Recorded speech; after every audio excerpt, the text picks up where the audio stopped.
And welcome back to episode 556 of the Unpaid and Underrated Podcast, a podcast by crew for crew. I'm one of your hosts, Big Keith, joined as always by Big Joey. Hello there. And this week we got special He's so special guest, Mr. Big Rory Ellis, aka Roarman Strength. Four-man, that is the handle, I believe. It's a Wednesday. We're a little off. So if I'm not really. It's just we always got to have an excuse when you butcher something. So yeah, this is the Unpaid and Underrated Podcast. Rory, you drinking anything fancy over there?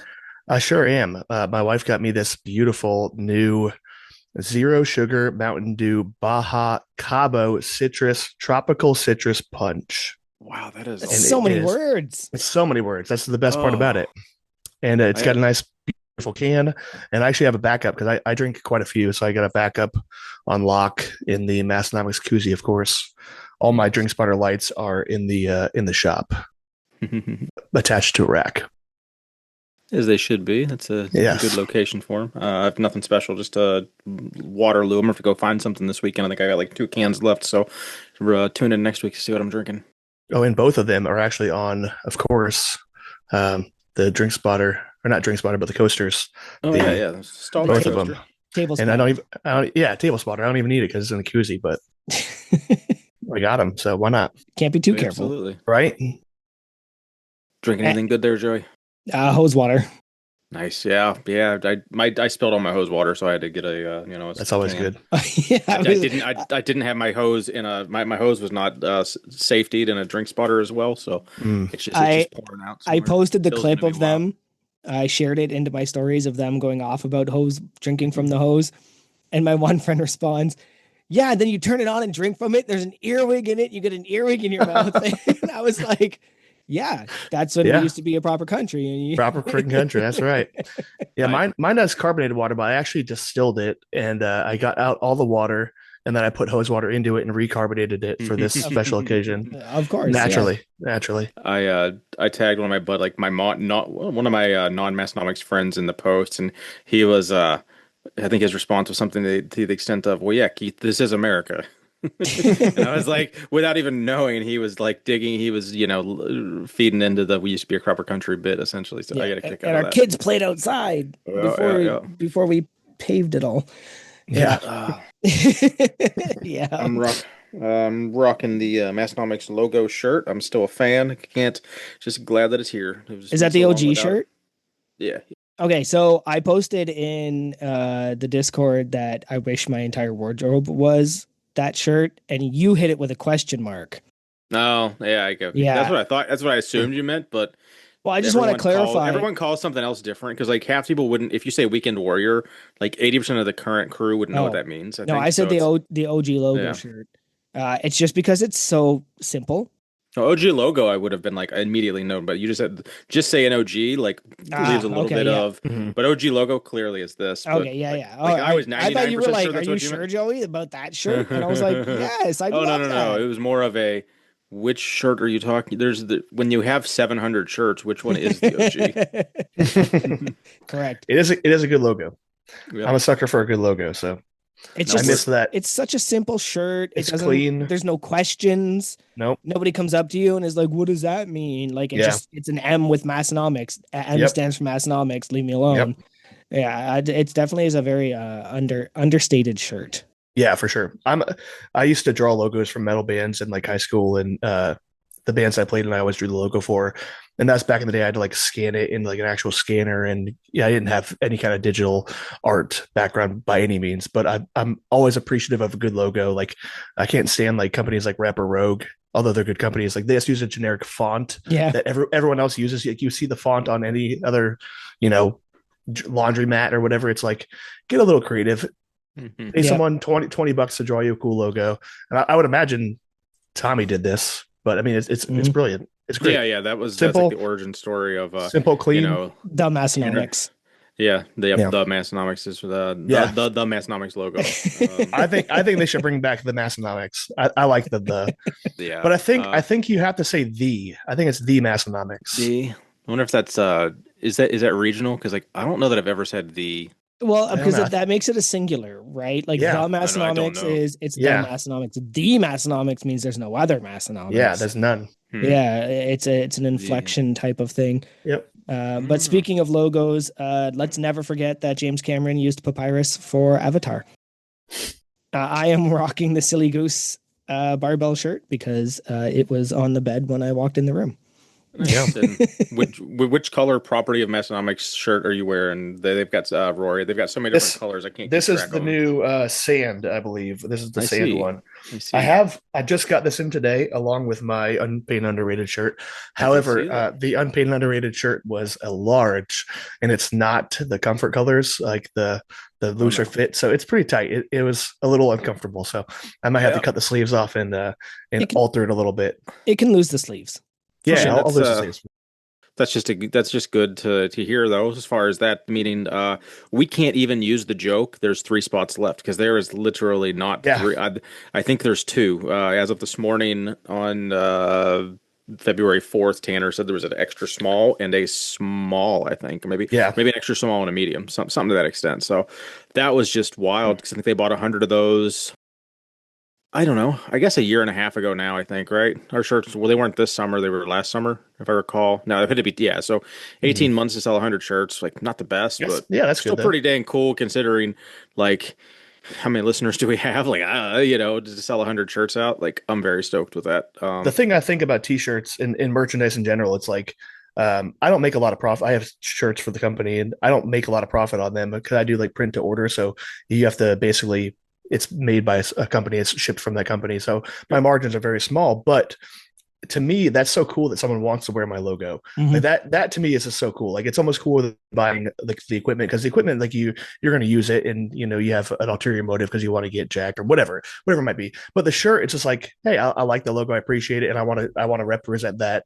It's like wearing a walking advertisement. I think that's really cool when people order shirts. I think 100 units in about a year or so is really good.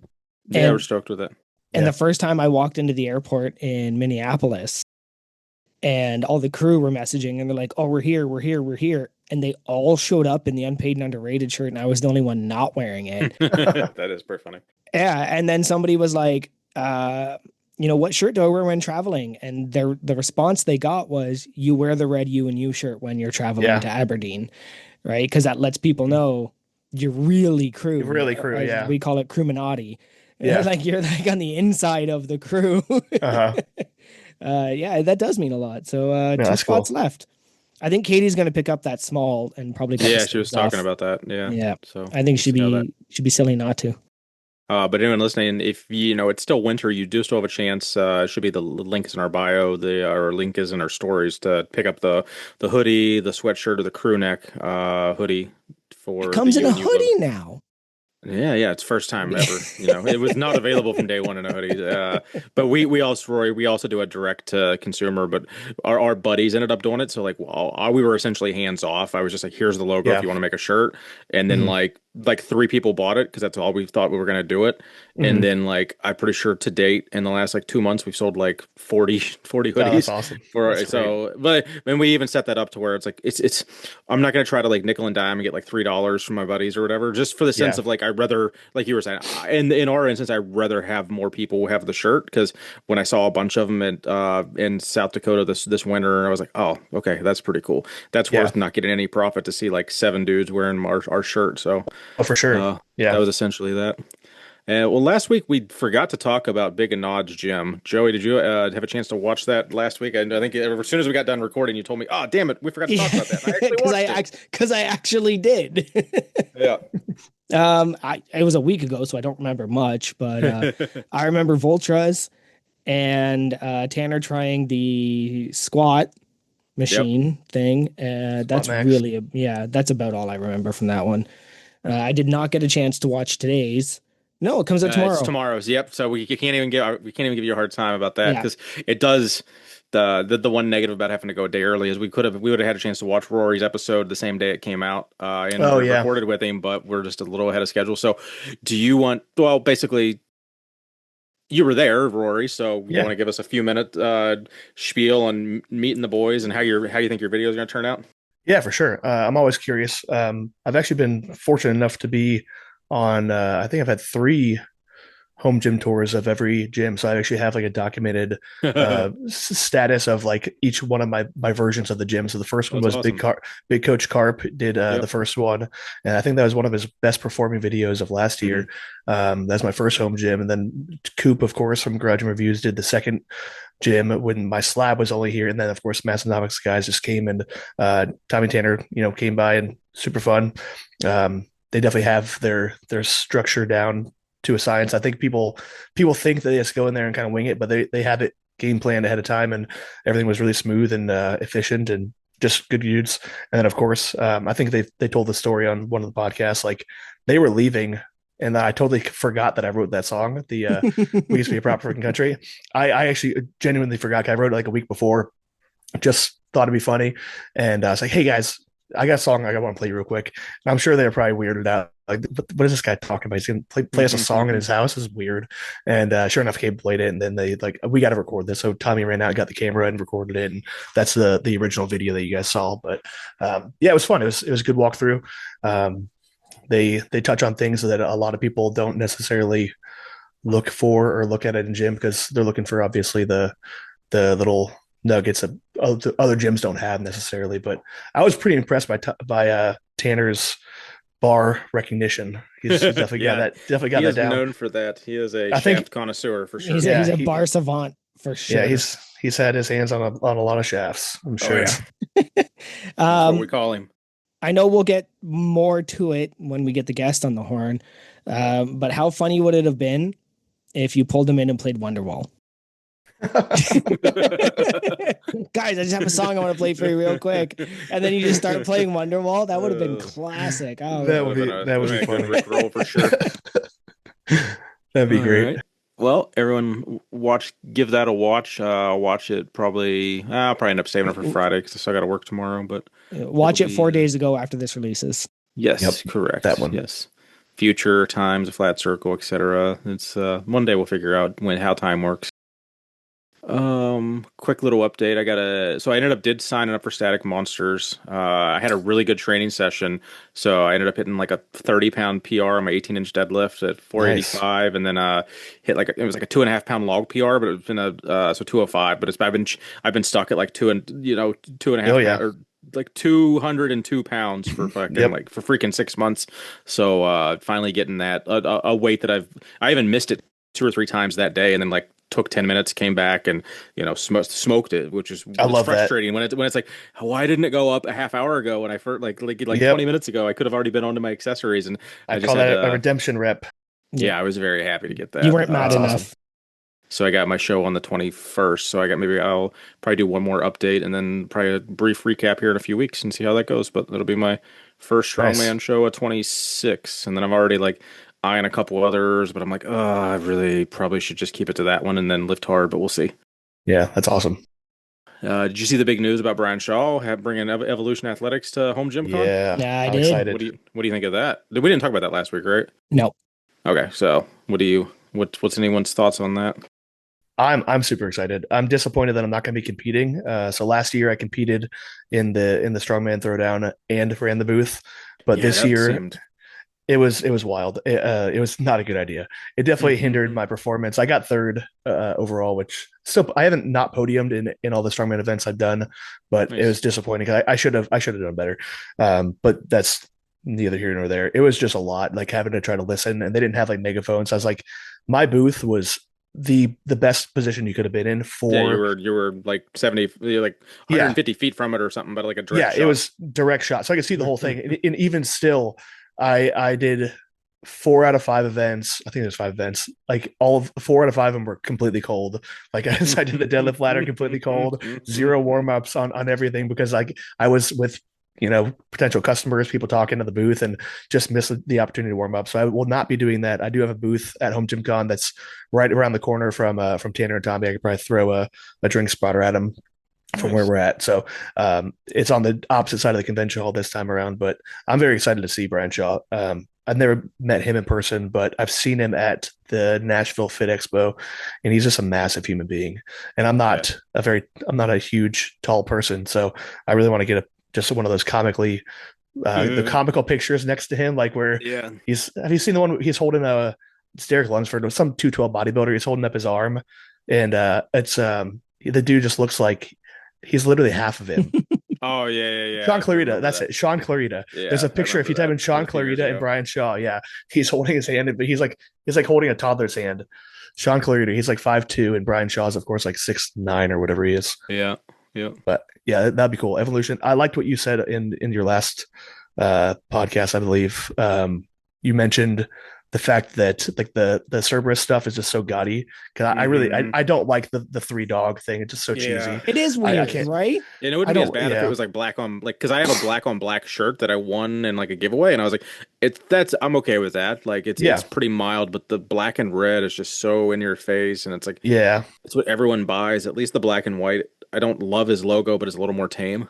Yeah. I agree. That's exactly my thoughts. When you said that, I was like, someone else gets it. Yeah. Yep. I agree. But yeah, that'd Awesome be cool. sauce. Uh, Nice. Yeah. are you going to talk, producer? Are we in the podcast? We are Yeah, live we're here on in Unpaid general- and we're Oh, in- Underrated. hi, welcome. My name's Nathan Eckberg. I'm the podcast producer. I just came here to tell you I'm hauling. I'm in a minivan.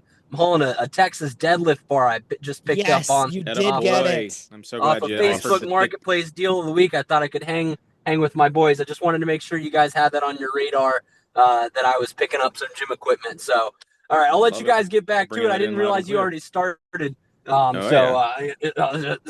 Sorry for interrupting you guys. Yeah, Cerberus logos, you know the whole deal. Texas Power Bar, Texas Deadlift Bar, right there. All right, we'll see. Okay, bye. All right. Thanks, Yeah, Nate. good talking to you. Thanks. Good talking to you. Good So- dude. Everywhere. Good Good guy. dude. Oh yeah.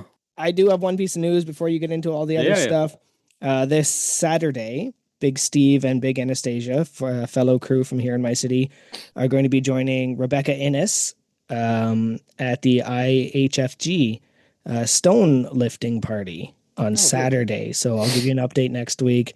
I missed it last time just due to some other stuff, but yeah, we're going to go out there. We're going to, I think I said it before, she's got the biggest collection of stones anywhere near me. Atlas stones, natural stones.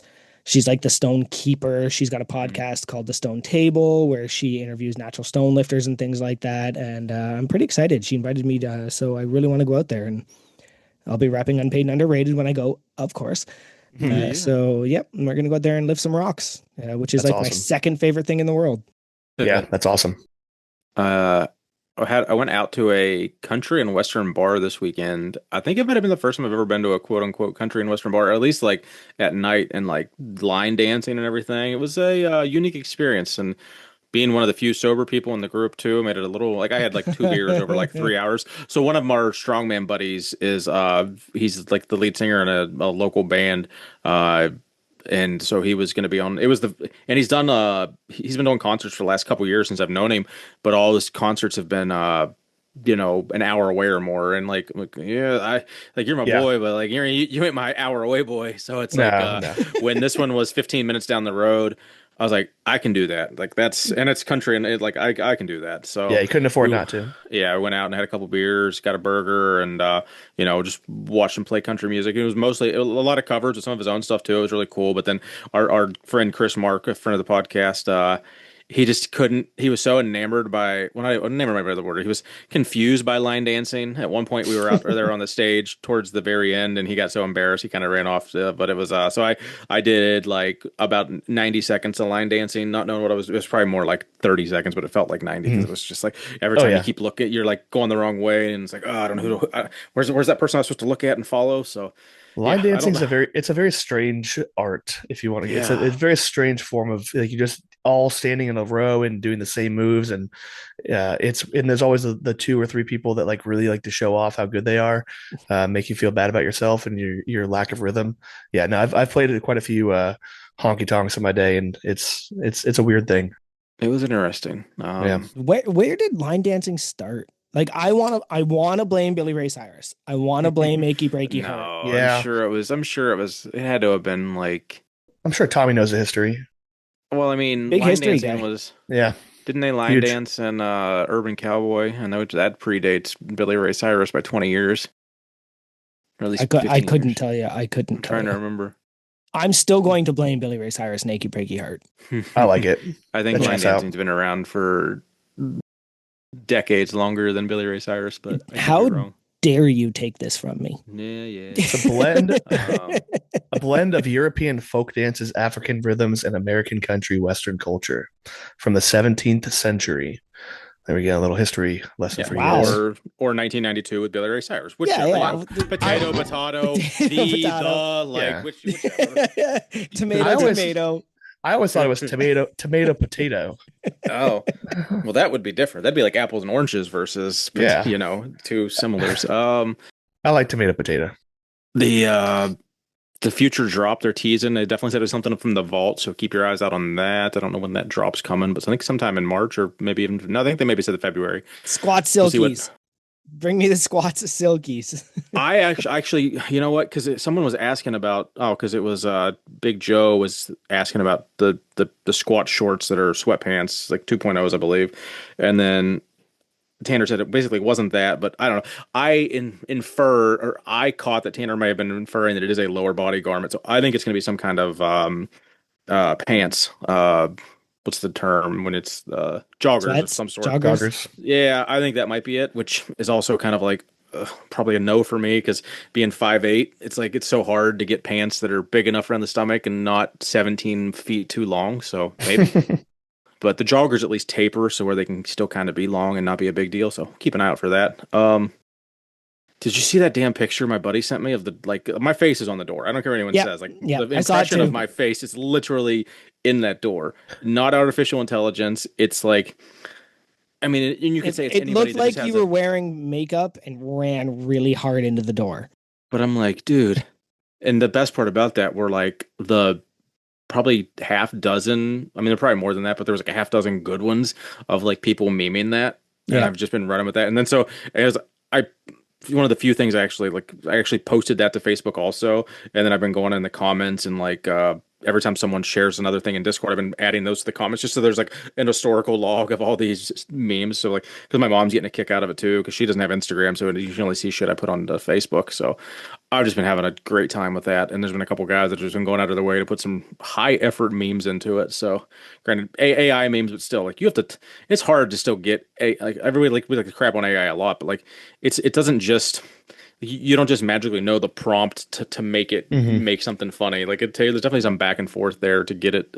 So big Stallmat Matt's probably been the leader on good memes with that, but there's been a few others for sure. That's the most of what we got. Do you guys want to rate last week's episode? Big Rory, did you get a chance to listen to this last week's episode? Was that with the Dodgers dude? Oh no, sorry. Oh, Matt Snappers. I'm sorry. Yep. Sorry. I knew that. I should have led better with that. I watched the day of. I'd have to get a little feeler. It's hard. They all blend together. They're just, all right. I'll share my memories of it. It's about nothing, basically. Yeah, for sure. So it was the episode, and then the favorite part. I don't remember what. Because it was the second part of the double header. Yeah, it was the Q&A. Yeah, it was the Q&A actually. That's what it was. So that's what it was. They asked. I remember specifically. I asked if there was anyone on that we should keep on our radar to be on the podcast, and they kind of just was like, no, you guys are doing good. So I was like, thanks for the non-answer answer, but it's okay. It is all good. We still kind of know. I actually was very happy with that answer because Tanner said that's true. You don't need our help. You guys are doing great, yeah. And that was like. You're right, fair. A non-answer, but it was like you don't need us. You guys, you handle unpaid and underrated. I actually was very happy with that answer. Yeah, indeed. That's a better way to look at it. If you look at it like that, I agree. My favorite part of the episode, the funniest part of the episode was when out of the blue, Tommy got the Charlie horse from hell in his hamstring. And it's like, and I was actually watching the video. The video makes it so much better because he stands up out of frame for a second and then he just is in excruciating pain. So I felt bad for him because everyone has those Charlie horses that are thankfully it's been a minute since I had a real bad Charlie horse. I'll probably ironically get one tonight, but right. That was just, and then the best part of it being it's literally called a Charlie horse. All their bits lately have been horse related and stall mats and horse stall mats. So I'm just you couldn't have written it funnier than that. So for all those reasons, I'm going to give it 5 out of 5 Tommy Charlie horses. It shows their consummate professionalism. Just, it's obviously a well-oiled machine at this point. How Tanner just kept going like nothing ever happened. He was just gonna let Tommy die off screen real quick. Like, yeah, you go suffer. I got this. Yeah. I'm not gonna check on you. You just go over there and suffer. They're like, we're not going to edit this out. We're just going to do it live. It's easier to do it live. Do you want to give it a rating, Rory? I mean, are we doing the drink scale rating like out of 5? A Yeah, it's 5 always out out of of 5 5. We should something. do 5. Okay. As I crack open my second Mountain Dew, I'm going to say it's got to be a 5. There you go. Lots of insights, how to get strong, how to stay strong. I learned all that. How to use your strength. How to use your strength. Yeah.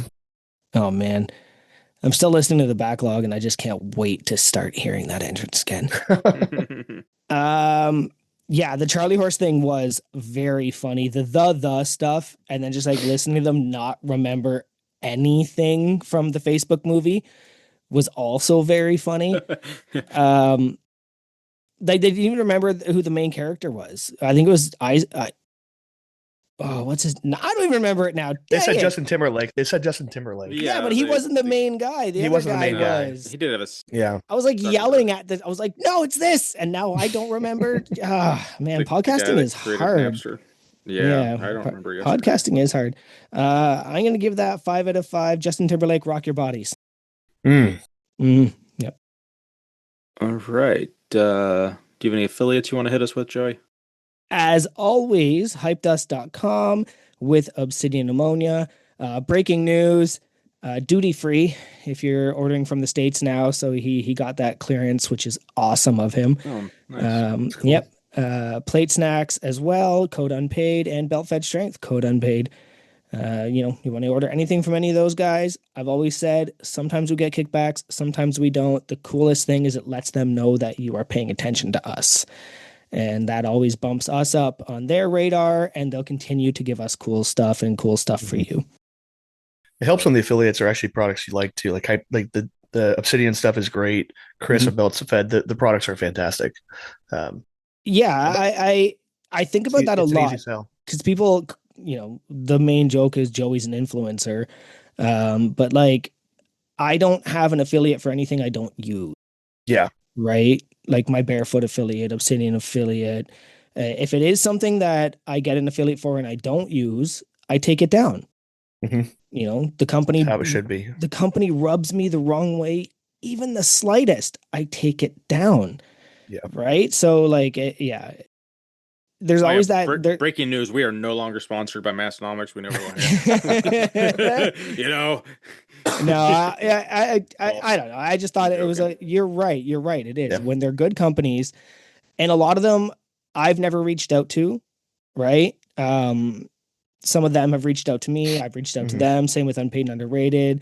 A lot of them announced it on their episode. Chris announced it on his episode that he was going to give us that code, right? So it really does help when it's somebody you care about. Yeah, it's awesome. Rory, do you have any kind words you want to share about Massonomics? You got a little read for them? Yeah, I suppose I could do that. All right, if we'll twist your arm hard enough. All right, twisted it. All right, this episode of Unpaid and Underrated Podcast, the bratty little sister podcast of Massonomics by Crew, for Crew, about Crew, is brought to you by, Massonomics, of course. Shocking, I know. Massonomics is a lifting podcast about absolutely nothing. No timestamps, no structure, just a couple of long-haired dudes talking about how we used to be a proper freaking country while sipping on sparkling water. In the words of Alanis Morissette, isn't it ironic, don't you think? Our intro might say that you'll get strong, a lot of info, a lot of insights how to use your strength, but really, you're just going to get a bunch of cult-like jokes and conversations that start with squats and end with Costco chicken bakes and Pueblo Gold Ford Fiestas. By Fiestas, I mean freestyles. I don't know how to read. It's basically Seinfeld, if Seinfeld weren't a pencil-necked dweeb. So go subscribe to Massonomics Podcast wherever you get podcasts. Leave a 5-star review on Apple Podcasts. Smash all of the like buttons. Use the ever-growing list of affiliate links in the show notes. Buy a shirt, but don't buy our hats. Become a certified training facility, and do consider becoming a Massonomics supporting member because it's the only way that you'll make it onto the relatively new segment of Massonomics Podcast, supporting our supporting members. Very good. Very good. Wow. Okay. There was 2 things in your ad read I want to approach. The first one is, was there anybody ever on Seinfeld that was jacked, except for the guy that was stalking Kramer? No.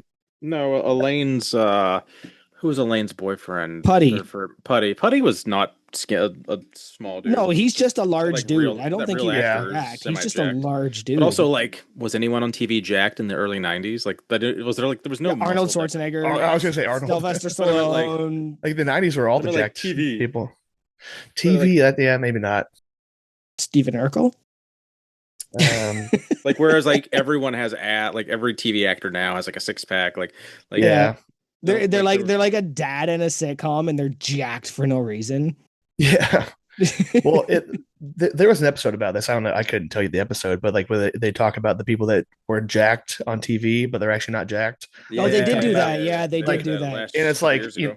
yeah. I mean, you look at Bane, the guy that played Bane. I'm terrible with those actors' Tom names, Hardy. but it's like, yeah, Tom Hardy. He's not jacked at all. He has like the way that they made his traps look. But you look at it, and he's like, yeah, he's in good shape, but he's not Arnold Schwarzenegger. Like No. Yeah. the '90s. Yeah. The other one you brought up was the cult thing, and I forgot to say it during writing this episode. When Tanner said it's a cult without the bad stuff. That's direct quote from my wife. Yep. That's funny. I said that on this podcast, quoting Morgan. Yeah. You guys are in a cult just without all the bad things. Yep. It's true. Fair. It's a good callback. You want to get our guest on the horn? Yeah, let's kick all these guys out and see if we can get Big Rory on the phone. Are there guys? I don't know. I'm not allowed to assume what they are. Big Rory, is that you, buddy? It is. Hey, welcome to the I am Unpaid here. Nittery Podcast. Welcome. Thank you. I'll just get it out of the way. What's your name? What's your Instagram? What's your Discord? How's anyone going to find you? Rory website? Ellis. Yeah, you could. Most of the stuff that you should look for is Roman Strength. So that's RORMAN Strength. That's on Instagram. The website is roarmanstrength.com. If you want to follow my music stuff, I post some lifting stuff, more family stuff, more personal stuff. It is at Rory Ellis Music on Instagram. I'm not really active on YouTube. I do have a Romance Strength YouTube that I keep telling myself I'm going to put more stuff on, but I never do. So Instagram is the best way to get a hold of me or find whatever I'm doing. Love it. And I very much appreciate people that actually spell their handles too. Like, not even that Rohrman's a hard one, but like there's people that get up here and say their name that's like the most obscure name ever. And I'm like, I'm looking at it typed on the screen and I couldn't say it or pronounce it half the time. Yeah. Like just like spend the third, like, I don't know. It's just funny sometimes. So Well, I really with a name appreciate it. with a name like Rory, I kind of have to. I've been spelling my name my entire life because everyone thinks it's either Roy or Corey see that. or Yeah. So it's all, I always get Roar, and then with Roman Strength, it's always Roman Strength is what they always type out. So I could see that. I get it. Just easier Smart. to spell it. Yeah. Anytime I'm like can I get a name for the order? Or Keith, Keith, Keith, and they still like butcher. They still mess 90% it of up. the time. Of But course. it's like, come on, like, what brought you to Massonomics, Rory? How did you Basically, find this? I was just trying to get strong and use, find insights on how to use my strength, and I found it there. Kaz told me, so I was hooked by the intro. No, but on a serious note, I've watched for probably a couple of years or so, just because again, I've been lifting for 15-ish years, so I've seen the flags and the banners and the shirts and stuff, and it wasn't until about a year and a half ago maybe that I actually became a supporting member, because like I like these guys enough. I buy their stuff. I'm gonna actually support them because I like what they're doing. But I couldn't tell you the exact instance where it was. I've just have always been around training culture, and I've seen the stuff, and I'm like, this is funny. I like the bit about the turning the beer logos into other words. I like it. Nice. Well, we're glad to have you, friend. Absolutely. So I know where you're from, but have you always been there? Basically, the question essentially is, where do you live? Where are you from? Just make it simple for you. I live in Christiana, Tennessee. It's a small town of about 4,300 people outside of Nashville. We're just south, about 45 minutes south of Nashville. But I was born in just outside of Dallas, Texas, and I only lived there for a few years until I moved to Florida. The Tampa Bay area of Florida is where I grew up, and I just really hated the heat all year round and the humidity. So I moved to Tennessee after I got married in 2018, and we've been here ever since. What As- is Yep, go ahead. I was gonna say, as a Canadian, and Keith, you'll back me because you're pretty close. It is wild that they're like Florida has no seasons. No, They have it's like terrible. warm and not as warm. Yes. It was minus 15 degrees Celsius when I left for work this morning. Mm-hmm. And then by 3 p.m., it was plus 1 degree Celsius. I love it. And it's like we can have every season Florida has in 12 hours. Yeah. Yeah. I love it. I love the Massonomics that Tanner posted on the Instagram page that the average temperature in South Dakota was like 46, the average annual temperature. And I was like, that sounds so amazing. I hate the heat. I absolutely hate summer. I am a cold, I run warm all the time. So my house would be at 65 if I could all year round, but my wife would not allow that. So I suffer in a 70-degree house. But if I could be in winter all year, that's the dream. Now, even if that winter brings ice. So that's the thing. So although I've never lived, we all saw the video. I've never lived where I had to shovel snow and ice. I did not ice my driveway. Funny story, actually, just today, Army or Fail Army, that big page, they're all over. Mm-hmm. They reached out. I signed a contract so they could use that video. Oh, hell yeah. So just if any of the listeners don't know what video we're talking about, you want to give us you want to set that up and kind of go through it? Yeah. So of course I was wearing my Massonomics hoodie. I was walking from my shop. I have an external garage. It's a 600 square foot shop where I do my Roman strength stuff. It's also the gym. And I was walking back and my entire front yard is ice. My driveway is ice. So I'm walking up from the shop to the house and you just hear crunching of the ice under my feet. And right when I hit where the pavement is or the concrete, just maybe 1 or 2 steps and I slipped, fell right on my knee. I get up and I probably took another 2 steps and fell right again. So it was just classic. And they basically reach out and they're like, hey, yeah, we saw your video. We love it. Can we use it basically? And they sent over a contract and they're actually like, give me money apparently. Like they give you like 60% of whatever. It's going to be $10, I'm sure, but it's cool nonetheless. They're partnered with like Taco Bell, so like they play the Fail Army stuff and like Taco Bell and all over. Yeah, I didn't know that until they said it. Like they said where they play all the time. So I thought that was kind of funny. So if you see a guy in a Massonomics hoodie falling twice on ice, that's me. Yep. I don't know what'll be funnier is me seeing it or my kids going, Daddy, Massonomics, and then you eating it. Yep. I wish it was like the big M, so it was a little more recognizable. It's like that sports looking the varsity, like the baseball script, varsity script. Yeah, it's that script. So you can't really see if you're a crew member, you would know it, but other people on a small TV and Taco Bell probably won't be able to know what it is. Well, I mean, it is good that crew fall down every now and then, so Tyler doesn't feel alone. Big Tyler, friend of the podcast, has I think twice now eaten shit pretty hard, and we've been able to meme it. And he's played into it. He's been a good sport with it. But Rory, you've been around a minute. You've got a lot of friends in crew. You know, you're good buddies with Carp. What's that one thing you've seen someone wearing, or you've seen on Instagram, and you're like, you go to the website to try to buy it and realize it's not available? Is there anything that sticks out to you that you've just really wished you could get your hands on?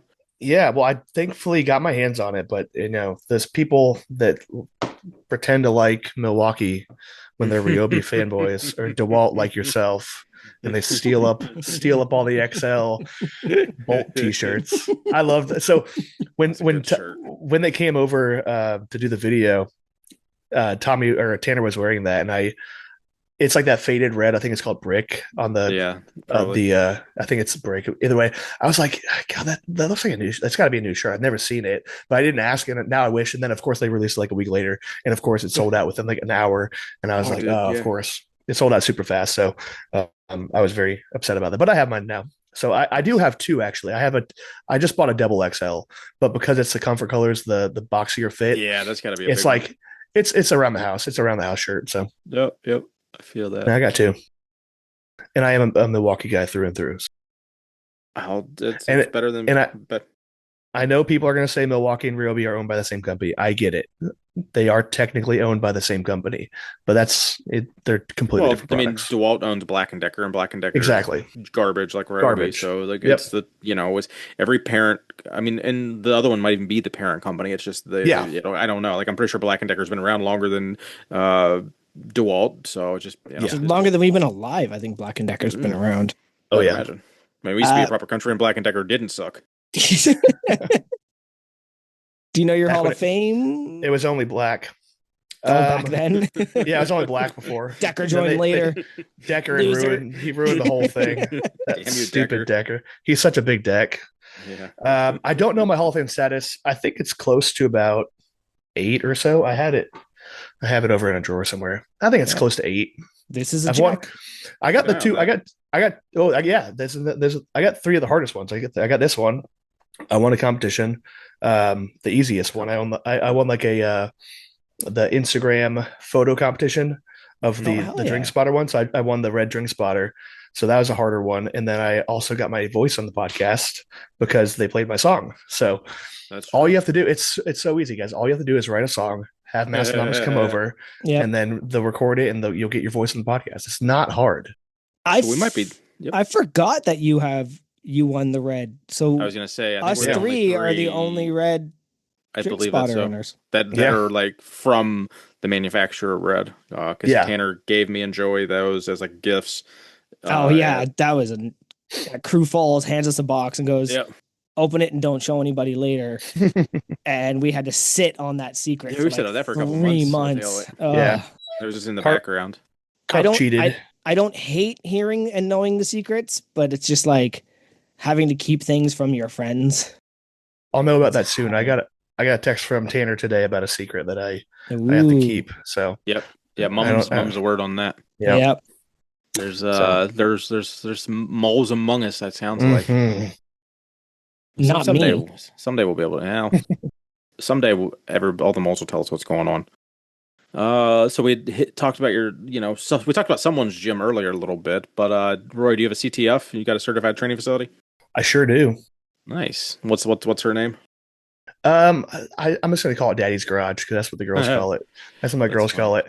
But it's Roarman Strength is what it says on the actual certificate. Yeah, it's just Roarman Strength. That's where I run the business out of. So half the gym is dedicated to that, and by half I mean like maybe a quarter.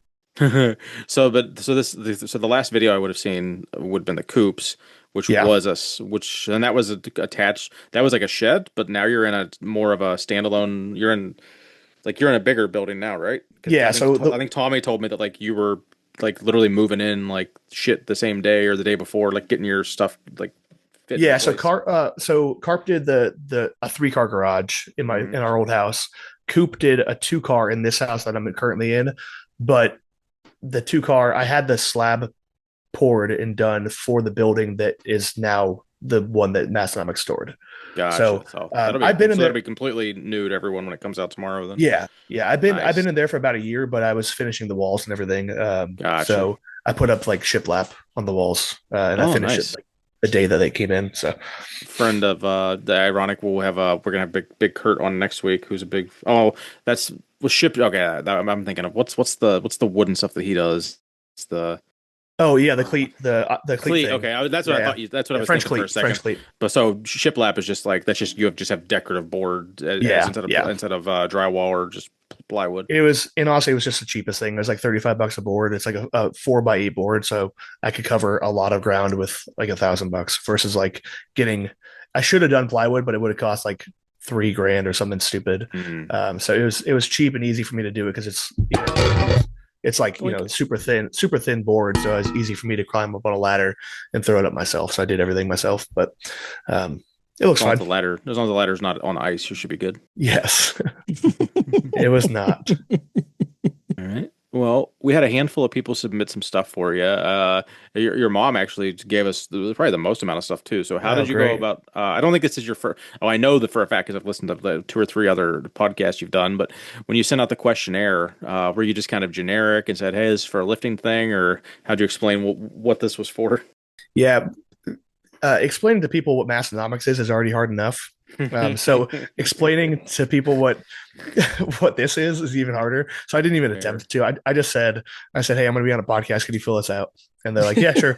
Nice. So as someone who's been on a few podcasts, have you had you've kind of got I'm sure people have sent you questionnaires or at least maybe fished for some feedback from stuff. But so the guy, the gentleman that was on earlier, Nate, he is our producer. He does like 99% of our technical stuff with a little bit of Mhm. feedback from Joey and I. But like, so he built that whole like web page for us, and how was that interface seemed to be pretty. I guess what I'm fishing for is like, what was your Well, impression of it? feedback. Because Yeah. for me, it's an amazing tool and has made my life so much easier to get information from people. And it's just here, like all the information Yeah. is one click of your finger of what Yeah. we need from you for the podcast. So, No, as someone honestly, it that's been was on some other podcasts, you're probably like, oh, this isn't so bad. no, honestly, it was genuinely the best. Nice. That's not blowing smoke at all. It's like I've been on Garage Gym Life a couple times, Garage Gym Experiment a few times, like Garage Gym Radio with Jake Yep. from Home Gym Con, the Kurt Lockers podcast. I wish he would come bring. That was like his YouTube series, which were essentially a podcast. He did Yeah. that for like 6 months straight, and then it's just been Yep. like radio silent the last year or something. I feel Yeah, like. he's got a bunch of stuff. I think he just retired from the Air Force, so Yeah, he's ask got a about bunch that of next stuff week. going on. Yeah, yeah, that'd be a good one. But yeah, I've been on quite a few and been fortunate enough to do that. But the interface was honestly the best because the other ones were like maybe sent to me an email with a couple questions, like yeah, not that any of them bad. It's just a conversation, so it's easy to have. But the whole questionnaire was awesome. I thought it was a clever way to do it. Everything was super easy and well thought out. So yeah, It makes it super easy for us because like unlike you who like I could deep dive and get a little bit of stuff about you and just talk about your business for an hour, but this is more like we want to get to know you. yeah, So it's kind of hard to like there's only so much we can naturally source from just looking at someone's Instagram and Facebook. So for without the sure. questionnaire, this is just like we're throwing poop at the wall and see what sticks. So Yeah, having the questionnaire at least helps guide us. Like we don't, we only have to, honestly we use like a third of what's on there sometimes, but yeah, it's enough it's a to guideline. we just look for those things that can be, embrace good conversation. So, Yeah. uh, do a little least fun, most fun. So if anyone's listening for Ooh. the first time, we got a game we like to play here. It's called least fun, most fun. So we're going to give Rory a single topic and he has to go through and essentially tell me the worst and the best thing about it. But we like to call it least fun, most fun. So big Rory, I kind of keep this a little broad for you. So you kind of take it however you want, but least fun, most fun, home gym con. Ooh. Big, Most fun, honestly, talking to the people. As a business owner, I'm very open about my faith in Jesus Christ, and it was really cool to see. Not to get too serious, goose on you guys. It was really cool to see people come up to me and want to talk to me about my faith and about Jesus. That to me, as a follower of Christ, was amazing. I think more people, or just as many people, talked to me about that as they did my gym equipment, which is really cool to me. So I loved that part of it. The least fun was just being on my feet all day. And again, I did the strongman competition, so that it's really a weird situation for me in particular. I was probably the only vendor that competed as well. for sure. And maybe someone did a grip competition or something, but like an actual big all day competition, I was While probably the being a only one. solo booth as well. Like Yeah, it's like yeah, if someone exactly. was one of four guys and went and did a comp for a couple hours, it's no big deal. But you were literally running your own booth by yourself. Yeah, so yeah, my situation is gonna be a little bit different, but for me, the competing part of it was also the most fun. So I know I'm riding the line on that one, but the least fun part was definitely just like I was exhausted. Like it's concrete floors, and I always wear like these shorts from Academy Sports that have like liner built in, so I usually don't wear underwear if I'm wearing those shorts. Little TMI for you guys, but you guys are used to that. So Yeah, by the end of the day, I was chafing so bad, yeah. walking around all day. I Are got you gonna make better clothing decisions this year then? yes. So I actually went after the first night. I went and bought underwear. And by the way, if you try to buy underwear in Louisville, Kentucky, the at Walmart, the underwear is under lock and key. Oh wow, I don't know what they're trying to that's steal underwear wild. in Louisville, but yeah, Louisville Walmart underwear is under lock and key. So, That's little fun factoid for you So guys. you had to call somebody to get you your underwear? I did. That's fantastic. Delivered After the underwear. day you had, you just walk Yeah. up and you're like, I just need underwear. I don't care what Yep. happens. And then Yep. you're like, I'm just picturing you leaning on the glass, being like, it's right here. Yep. Yeah. just Ding one- dong. Like you have Well, to ring the bell. And the best one part a dry was dong. not all of the underwear was under lock and key. It was like some of it, and it wasn't even like the most expensive packs because like underwear is like $20 for a pack of Hanes or something like that. Yeah. And it was like there was that, and then there's more expensive items right behind you that you could also steal. So it's like, what's the point? I Just guess, the selectiveness of that is yeah, pretty wild, isn't it? yeah. But It's yeah, that's probably it's probably just the most stolen items. I would imagine, yeah. Yeah. No, that's annoying. We have another question I like to ask everybody. So let's say you're about to go out, you're at home gym con, and they call your name, so you've got to stop whatever sale you're doing and run across the room to go and do your lift. Who's the hype person that you wish was right there to hype you up for that lift? Oh, easy. Tyler Obringer. That dude's a monster. If you guys don't know who he is, I don't know his handle off the top of my head, but he's a strongman competitor. I think he's a pro strongman in like the pro am kind of circuit or whatever. Mm-hmm. But like he competed at the Arnold, not the Arnold, the Shaw Classic. He competed in there. Just a massive dude. I think he's gonna Hatfield squat like 1,000 for 10 using my lever arm handles as Hatfield handles, and he's got like a 500-pound overhead press. He's insane. Anyways, I have a video of me doing my personal PR deadlift, which is 735, and he hyped me up for that. And I actually failed the first lift, and I got a redemption rep because he screamed in my ear, basically to stop being a sissy. And I got it up. So he's a hype man. Also, Adam Dirks. He's a pro strongman as well. He's from Nashville. He was Evan Singleton's trainer for quite a long time, and he famously did that massive slap. If you guys watched the Arnold Classic strongman competition like 2 years ago, he slapped Evan's back so loud that it like rang out in the theater. And like the commentators were like commentating on more about the slap than the actual lift. So yeah, I was there for that. Oh my gosh! So I've had that slap. I've had Adam's massive hand on my back, and it left a beautiful, perfect handprint that lasted about 3.5 or 4 days. It was wild. So he's an awesome dude. All right. Now it's time we usually get into the this is your life kind of stuff. As far as your work goes, feel free to talk about as little or as much as you want. Sorry, Keith, I stole your line. You're good. But you can tell us about what you do for a living, or you can tell us to not talk about it. Yeah. So I'm full-time active duty Army. I am in the Tennessee National Guard, but I'm active duty in the National Guard. So it's called AGR, Active Guard Reserve. And basically, I am in a unit called the 45th Civil Support Team, Weapons of Mass Destruction Civil Support Team. So what we do is we deal with like chemical, biological, nuclear, radiological warfare. So case in point would be like Boston Marathon, that kind of event where there's potential for mass casualties. My unit would go. We support the Boston Marathon every year. We support big inaugurations. Anywhere that there's a chance for mass casualties, we would be there, and we monitor the area with our detection equipment. We would detect for radiation, different gases in the air, different harms to the public. So we work all kinds of events. We're also like Swiftwater Rescue certified. We're also rope rescue certified. So we do like training out in the mountains, and we do like explosive stuff. Even though we're not EOD, we do explosive training to recognize that stuff. So we're the guys that go in hazmat suits, go down, we'll take samples of something that some bad guy was making and some guy came across, and we tell the people what it is. So we got a whole like rolling laboratory.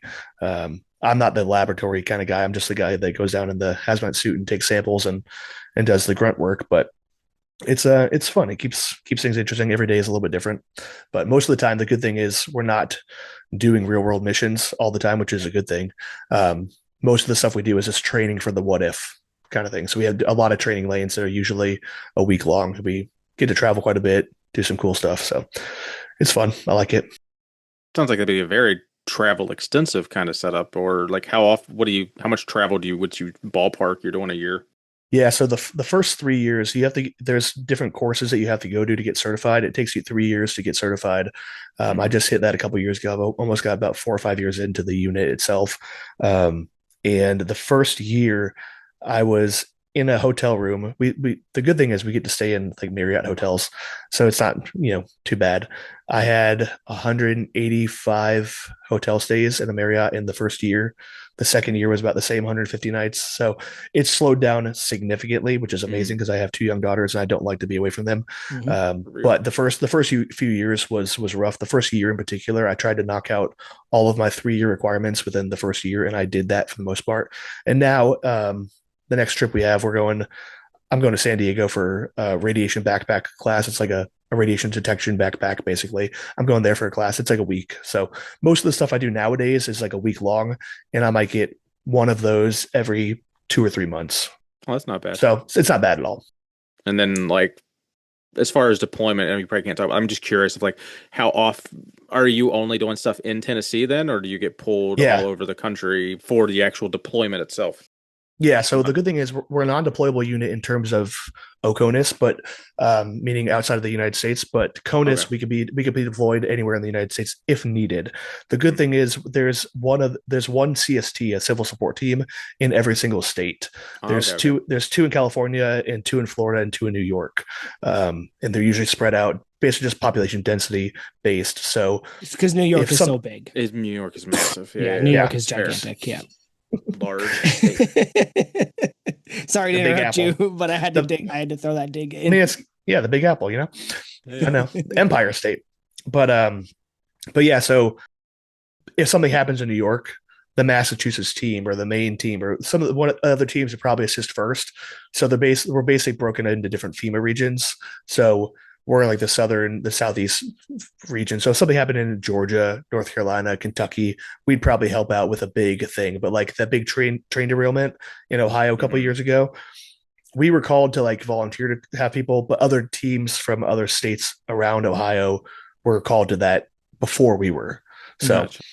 If something happens in Tennessee, we're the first to go. And most of our missions come from, we have an FBI counterpart that we work really closely with. So like the FBI will basically call us and say, hey, we got this thing going on. We need the CST to help us figure out what it is. And we go and deploy. So it's nothing like, I was active duty Army before from 2011 to 2015. And I deployed to Afghanistan, and I was prepping for a deployment to Iraq, which got canceled at the very last minute, but that kind of stuff is long gone. I won't go overseas necessarily. Beautiful.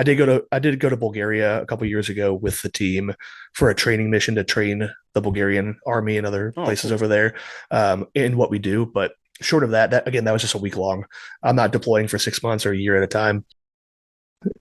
Anything could happen. I'm in the Army, so I'm property of the U.S. government. So if they needed me, they could. But because my unit is so specialized in what we do, the likelihood of me being deployed to Ukraine for the war or whatever is very, very unlikely. Makes sense. Which I love. Am I completely misremembering or confusing with someone else? Did you initially get in the Army and play music, or am I way off? Okay. Nope. I thought that was. That's right. Yeah. I understand that you asked if you could audition for the band as a condition of you joining the Army. Yes. Yeah. So I was in touring metal bands, progressive metal bands all throughout high school, and had, success in the metal world, if you call it that. Success in the metal world isn't much, but did some cool things in there, like, some US tours with bands, did Warped Tour, some fun stuff. But I realized very quickly that metal makes no money. So if I wanted to have, a job playing music, I had to do something else. And the Army, my grandfather had seen an Army band commercial or something, and he said, hey man, have you looked into this? And I said no, but I will. So I went to the recruiting station that I was working at Marshall's at the time, like for a seasonal job, and there's some recruiting station right next door. My girlfriend at the time, her dad was in the Army, so like I just walked in and said, hey, I want to join the band. And the recruiter knew nothing about the band for the Army. He's like, I'll figure out what to do. And basically he gets an audition. I audition, and then the audition just lets you go to basic. And then once you go through basic training, just like everyone else, you go to your AIT, which for the Army band is at the School of Music in Norfolk, Virginia. That's where they do all the Navy, Marine, Air Force band. All of them are at the same schoolhouse in Norfolk, Virginia. And that's your AIT over there. And then you have to still pass that school to get through to be a bandman. And then I went to the 3rd Infantry Division as a guitar player for there. And that's where I deployed to Afghanistan. And it was fun. I liked it a lot when I was deployed. That was the bad thing. As a guitar player in Yep. Afghanistan. Yes. Yep. Yeah. So overseas, I played guitar all the time. That was our entire mission. We would go from fob to fob. A fob, for anyone listening that doesn't know, is a forward operating base. So a lot of the big fobs, they have all kinds of amenities. They have USO tours. They have big celebrities that come through, and they have all the kinds of things like to entertain themselves. But the smaller fobs don't have any of that. There might be 30 or 40, 50 people there, and they might check their mail once a week, whereas like everyone else, they get their mail every day. It's like a big base. So our job was to go to all those smaller bases and give those people that don't get the entertainment some sort of entertainment. So we would be at a fob for 2, 3, 4, 5 days or so, do a couple shows at the DFAC or at wherever, and then we'd just hop on a bird and get to another fob and do that over and over again, rinse, repeat. So I probably went to every fob in the RC South region of Afghanistan, probably 20 or 30 fobs in my time over there. So it was a lot of fun. But then when I got back to Fort Stewart, Georgia, it's a lot of like ceremonial music. As a guitar player, you're put on bass drum or cymbals, something that I didn't want to play. So I was like, I don't want to do this anymore. So I got out, met my wife, went to school for physical therapy, did physical therapy here in Tennessee for a while. And then of course, COVID happened and shut down all the clinics. And then I'm like, maybe I'll rejoin the Guard. So I rejoined the Guard as a guitar player again. And then one of my buddies was in the unit that I'm in now and said, hey, we have an opening. If you want to put in an application basically and do the interview, I could probably hook you up. And that's how I got the job that I'm in now. Nice. I'm assuming the pay scale is based on the risk factor a little bit. So I'm assuming you're doing a little take care of family a little better now. Yeah, we get a little hazard pay and stuff like that. Yeah. That sounds honestly fair. Yeah. Fair a lot, all I could think of is, as somebody who, both of us hate the heat, traveling in Afghanistan, going to every FOB. It's brutal. Granted, I was probably 40 pounds lighter in Afghanistan. I was probably $160, $170 probably. That's when I really started working out, was when I joined the Army, especially overseas, because there's not a whole lot to do if you're not playing or practicing. In my job, and I was working out. So twice, 3 times a day I was working out. So I really got into it over there. But I was only 170 pounds. Now I'm 210 or so. So well, that does a little more weight. That does lead into our next question. But I did want to ask: did you ever see any of those big giant spiders, the huntsmans? I did not, thankfully, because that would freak me out. Yeah, the camel spiders, I did not see. Yeah, those. Camel spiders, those guys. Yeah, I did not see. They keep up with your cars and stuff. Yeah, they're massive. They're legitimately, the body is like the size of your hand, and then the legs go for. Yeah, it's gross. No, thank God I did not see any of those. Not a spider guy. No, I mean, I'm not a bug guy in general. I'm not like, if I see one, I'll walk up and kill it with a paper towel. I'm not scared of it, but I don't like them. Does anyone actually like spiders? If you do, you're weird. I do. Well, I was gonna say that I'm weird. Like I see one and I'm just like, hey, thank you for killing the things I don't like. Yeah. I don't kill. I don't kill banana spiders or the ones that eat the other bugs. I'll keep those. And there's one that I have outside of my house during the summer. They made these really cool webs, and I would show the girls. The girls loved it. But I mean, I'm not like, yeah, I'm gonna go play with that spider. Oh gosh, no. If you're in my bedroom, you're dead. If you're in the rest of the house, then you can do your job. Yeah, you're not weird. Yeah, especially in the basement. You can do your job. You're gonna kill I remember when we couldn't figure it out, but there were hornets coming into my house from somewhere into the basement, and my gym, I didn't know at the time, but I would go into the gym and there would just be webbed dead hornets everywhere. That's awesome. And then I was like, okay, well, first of all, we're going to stop vacuuming for spiders. And second of all, we have to find out where these guys are coming in. Yeah. Yeah. No, they serve a purpose. People just, I'll kill brown recluse. Like we get a lot of those here in the South, and those are poisonous. We have those here, but like, they're not as bad as they are down there. Like I don't have to check my shoes, but if my shoes have been in the basement, I will check my shoes. Yeah. Yeah. That's about the extent of, like, well, I'll keep wolf spiders around because they kill other things that I don't want in my house. So yeah. But yeah, I'm not getting a pet tarantula anytime soon. Let's just say that. No. Odd pets in general are weird. Yeah. I agree. So you started lifting because you were in the Army. Yeah. And now we're now. So do you want to give us some of that journey? Yeah, for sure. So started lifting when I was kind of maybe 2011, 2012, somewhere in that ballpark, got serious. And it was really just bodybuilding stuff, just trying to get big and, put on some muscle, look good. And then it wasn't really until I got out of the Army in 2015 and I went to school for physical therapy. and I was learning about the body, the anatomy, kinesiology, and I really liked that side of things. So I was really into like Ben Pekulski at the time was kind of the Jeff Nippard or the Mike Israetel of today. He was way ahead of the time. He was like science-based training kind of thing. And I was really into how it worked. So I was doing a lot of bodybuilding and trying to be optimal before optimal training was a thing, which has gotten overused, but that's a different story. So I got into powerlifting kind of organically. I just started lifting. I kind of noticed I was getting decent at the deadlift in particular.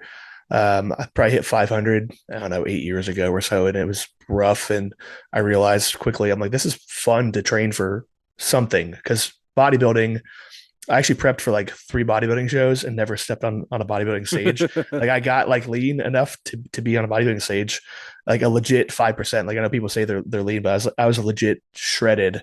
And I'm like, I don't want to step on stage and pose in posing trunks, or this is weird. That side of bodybuilding is strange, and it doesn't give you a goal other than an image, and it's a subjective image. So like the best looking person in your opinion could lose the show. So that to me really turned me off to like the actual sport of bodybuilding. And I was like, I need something else to train for. So powerlifting was like, I'm chasing a number. So I have an actual objective goal. I could see when I hit that goal. So that was really fun. I did that for a while. I competed in a couple USPA meets, not USP, yeah, USPA meets. And then that, of course, got boring, and I went to strongman. So now I do strongman. It was just got boring to do the same lifts over and over again. There's only so many variations of squat, bench, and deadlift you could do. And I always liked strongman as a just a sport to watch. I thought it looked fun, so I got into that probably 3 or 4 years ago, and then I competed for my first time at the second home gym con. So last year was the third one. So the second home gym con was my first powerlifting meet, and I've done 2 others total. Did you have a booth at home gym con the 2024? Did you the second one? Just the back of my Santa Fe. Okay, I don't remember you having a booth there. I remember you being there and competing, but well, that'll lead us into, I guess, the handles and getting the the more I learn about you, the more I'm baffled that you have time for a side hustle when it sounds like your main life is hustle. So it's like, dang, dude. So walk us through all that. If anyone's not familiar, what do you make? What's your product line? How did that evolution come about, etc.? Yeah, so the company's Rory Man Strength, and I basically the flagship product is called the Megalith handle. It's a jammer arm. It started as a jammer arm handle because all the handles on jammer arms were a fixed handle. So if you're familiar with jammer arms or lever arms, whatever you want to call them, you're basically forced to press in the path that lever creates. So if my hand is a lever, you're forced to press in this arc pattern. So for a shoulder press, overhead press, bench press, you're pressing in an arced motion. And it's very awkward. And I found it weird on my wrists and on my shoulders. And with my physical therapy background, I was like, this is strange. I don't like it. And I was thinking of something to do. So I made an articulating handle. I found out later that Rogue actually did have an articulating handle, but it didn't rotate all the way. It only had a small margin, so it was kind of pointless. But I went through the whole thing. I bought, I got the stock handles, and then I got to the Mute Metals, just straight bar handles, which are fantastic handles. Chris over at Mute Metals is amazing. But it still left something to be desired. It's still pressed in that same arced pattern. So I came up with the Megalith handles, and they really just kind of took off organically. Coop ended up reaching out when I was actually shopping for diapers in Walmart. I got a notification on my phone. I messaged from Garage Reviews and said, "Hey man, this is Coop. I'd love, send me send me one. I'd love to try these out." I was like, "What? Like, yeah, duh, sure." I think I launched them. I probably sold like 30 at the time, and then Coop got on to that little bandwagon pretty early on, and he was a lever arm fan. He loved the product. I remember he sent me a text message, and he's like, "There's a video." He's like, "Dude, you did it. These are awesome." And I was like, that's all I needed. So it was so cool. And from that point, I've never paid a dime in advertising. I've just been blessed by word of mouth, people liking the product, and they've done really well, to the point where PRX ended up picking them up, and they sell them as an add-on with their Halo arms. They should be available with the Halo arm, the profile Halo arms soon. Just have to work with them on getting those there. But then more recently, about a year ago at this point, maybe 6 months ago, Rogue Fitness, obviously everyone knows who Rogue is. They end up taking them on their site as well. So everything's still done by me. They're just hosted on the Rogue website. But I mean, they get thousands of eyeballs on their website per day versus my 2 or 3. So it's opened up a whole different sales market that I would have ever been able to do by myself. So I've been very blessed in that regard. How many? But then obviously, sorry, go ahead. I was just gonna say, like, yep. Yeah. Sorry. No, that's just hysterical. No, we're good. We're doing that little dance like where you're walking down the hallway and you go left, right. But yeah, I have other products too. I have a knurled nut, a stainless steel weight whore, and a couple things. And so far, they're all surrounding the megalith handle. But I've been 2 years into this journey of being a business owner, and sales have just been going well. Everyone loves the products. I think I'm in 25 different countries, which is absolutely unreal. I have 3 in Poland, and I just sold one to New Zealand. I got one in like a country I never even heard of in Africa. It's like it's so cool to think that something that I came up with and ended up making into an actual product is all over the world. It's a wild thought. So I feel like their shipping has to be more than the product or on par with it too in some of those places. A lot of the times, the guy from New Zealand, the person, I don't know if it's a guy or not, but the person from New Zealand just spent it's like $150 in shipping. So yeah, it's wild. To anyone listening, if you're overseas, I do typically tend to hook up the people that are that I notice pay like $150 in shipping. I'll throw in a couple little freebies here and there, just a little wink, wink. If you're in Europe and you want an excuse to order, I do usually hook you up with a couple extra things. Just gotta feel bad that you're spending half the money on shipping because it's a $300 product and you're spending 150 of it on shipping. So that's wild to me. So yeah, getting on Rogue's website, getting on partnering with PRX, like does your sales had to have kind of nice and steady now? It sounds like I think one of the things you had mentioned with the other podcast is you want to get this to where it can kind of offset your wife's salary so she can stay home. Has that been something that's been able to take place yet, or is it still in the works? That's exactly the whole goal with Roman Strength, and it hasn't happened yet, but we're actually talking about it. Nice. My wife and I are very much discussing the possibility of her staying home and teaching our girls. She's a teacher. She's taught 3rd grade in ESL for 10 or 12 years at this point. So she's highly qualified to do it. And I'd really like to have her homeschool our girls. And when you think about the offset of childcare nowadays, childcare is so expensive.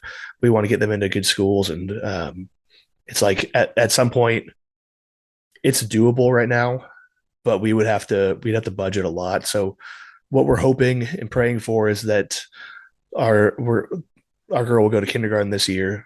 Our oldest will go to kindergarten this year. The other one will stay in the daycare that she's in, which is just like an in-home daycare. There's like three other kids, and then next year she'll be able to stay home and Romance Strength will supplement the income. It's just risky because I sell jammer arm handles, and jammer arms are a niche product. So jammer arm handles are a niche product as well. So I have a lot of ideas. It's just as a one-man shop with a full-time job and a family, I can't get products out quick enough. Like I think of them faster than I could ever produce them. So it's just hard, and it's a big risk, but it's a risk that I'm willing to take for my family. So hopefully next year. Long story short, hopefully next year. Yeah, well, fingers crossed. We'll be rooting for you, bud. Yeah. As someone with a 7-foot ceiling, jammer arms aren't really applicable in my scenario. Yeah, for sure. They're not for everyone. Have you noticed? Like, because what was it? 2 years ago, jammer arms. I'm not saying jammer arms aren't popular still, but like everything comes in waves and stuff. So of course, it's all like whatever the reviewers are pushing is whatever they want to tell you the popular thing this quarter is. So it's all been this, that, and the other. So have you noticed that in your sales trend at all? Like you think where it's like you spike and then you dip, or has it been pretty consistent? It's been pretty consistent, honestly. It really has. I've been very surprised by that. But yeah, because again, like you said, jammer arms were really popular when Coop put out the video about the Halo arms. That kind of spiked them up because PRX is a big company. They had the best all-in-one system at that time, and that was a big spike. I saw a little spike there. Obviously, when Coop talks about your product, you're going to get spikes. For sure. Gluck did a couple things, but the thing is now the megalith handles. I said it earlier when I was talking about megalith handles that they started out as a jammer arm handle, but there's so many more uses for them now. Like you can literally just reverse the handle and take off the hardware, and it's a beautiful open D handle that actually is fantastic. It doesn't get in the way of your arm. So when you're doing like chest flies, the cable doesn't run into the back of your arm. It wasn't designed that way. It was just a perfect accident that it happened to work that way. And that's selling as its own product. And so the cable attachment is a whole nother version of that. And there's different configurations. I came up with the Holy handles, which is an attachment for the Migla handles, which makes it so it's a neutral grip or a 45-degree angle. So that was a little bit of a spike. I've got a quick attach bracket coming out very soon that was Gunnar Peterson's request. Gunnar Peterson, if anyone doesn't know him in the home gym world, you probably do, but he Oh yeah, was I'm like sure the most late, people have heard the yeah, name. yeah, he was like the Lakers head coach or head strength and conditioning coach for years, and he's trained all the Kardashians. He's a big celebrity trainer, and he actually specifically asked me for that when I went to his gym, and so I was like, yeah, dude, I'll make it. So that should be coming out next month or March or something like that. So that should teeter off. So basically, I'm adding organically. I'm not doing this on purpose, but I'm finding more uses for them and trying to expand the use for the people that already have them. Because for me, it really does mean a lot when people spend their hard-earned money. I know, especially with the way the economy is, and whatever. We won't go into politics, but There's everything going on. Yeah, with everything going on, money. The fact that you're spending your money on my product, that really does mean the world to me. I say that a lot, and I sound like a broken record when I say it, but it's completely genuine. So I want to give my customers the most versatility for that. So if I could come out with, like, I have a chain, basically adaption coming out. So if you have my knurled handles, you could attach a chain to it with a swivel eye bolt and a dead stop thing and have a tricep rope chain versus like a tricep rope. Because the problem with a tricep rope, in my opinion, is that one side's always uneven. I noticed that this is a very weird motion to do, but luckily Yeah, most people will make sure listen. make sure that's a real. Yeah. We will add some little, to go find it. Right. Little udder action going on for those of you wondering. But the one side of the rope's always weird. So I made one out of chains. So it's always perfectly symmetrical. I see. So little things like that, just adding versatility so people could still get more use out of my product. That has sustained the business over just a jam arm handle. If it was only a jam arm handle, I think I'd see probably more ebbs and flows with sales. But so this will be year 2 at Home Gym Con for you. We're about 6 months out. Man, that's a little early to plan stuff, but I'm sure you've already got some ideas. Are you going solo booth this year? Or are you teaming up with Vendetta again, or what you doing? Yeah. Britt and I are going to team up again. For those that don't know, Britton from Vendetta Strength is an absolute genius. And he's helped me a ton. He does all my CAD drawings. So basically I come to him with the idea and he basically made it a reality. So he's been a godsend for sure, but he's so busy. He just had a brand new daughter, a couple days ago, and he's transitioning into a new position at work. He's a nuclear engineer down in Chattanooga, and he's so busy. If I think, why I think still I'm doing the side hustle also? yeah. In his side hustle does support his wife's income, so his wife stays home, which is awesome. So that's where I'm trying to get at. But yeah, I love that dude, and we're gonna team up again for another booth. So we'll be right by the rep booth. We'll be right by Massonomics, basically. Love it.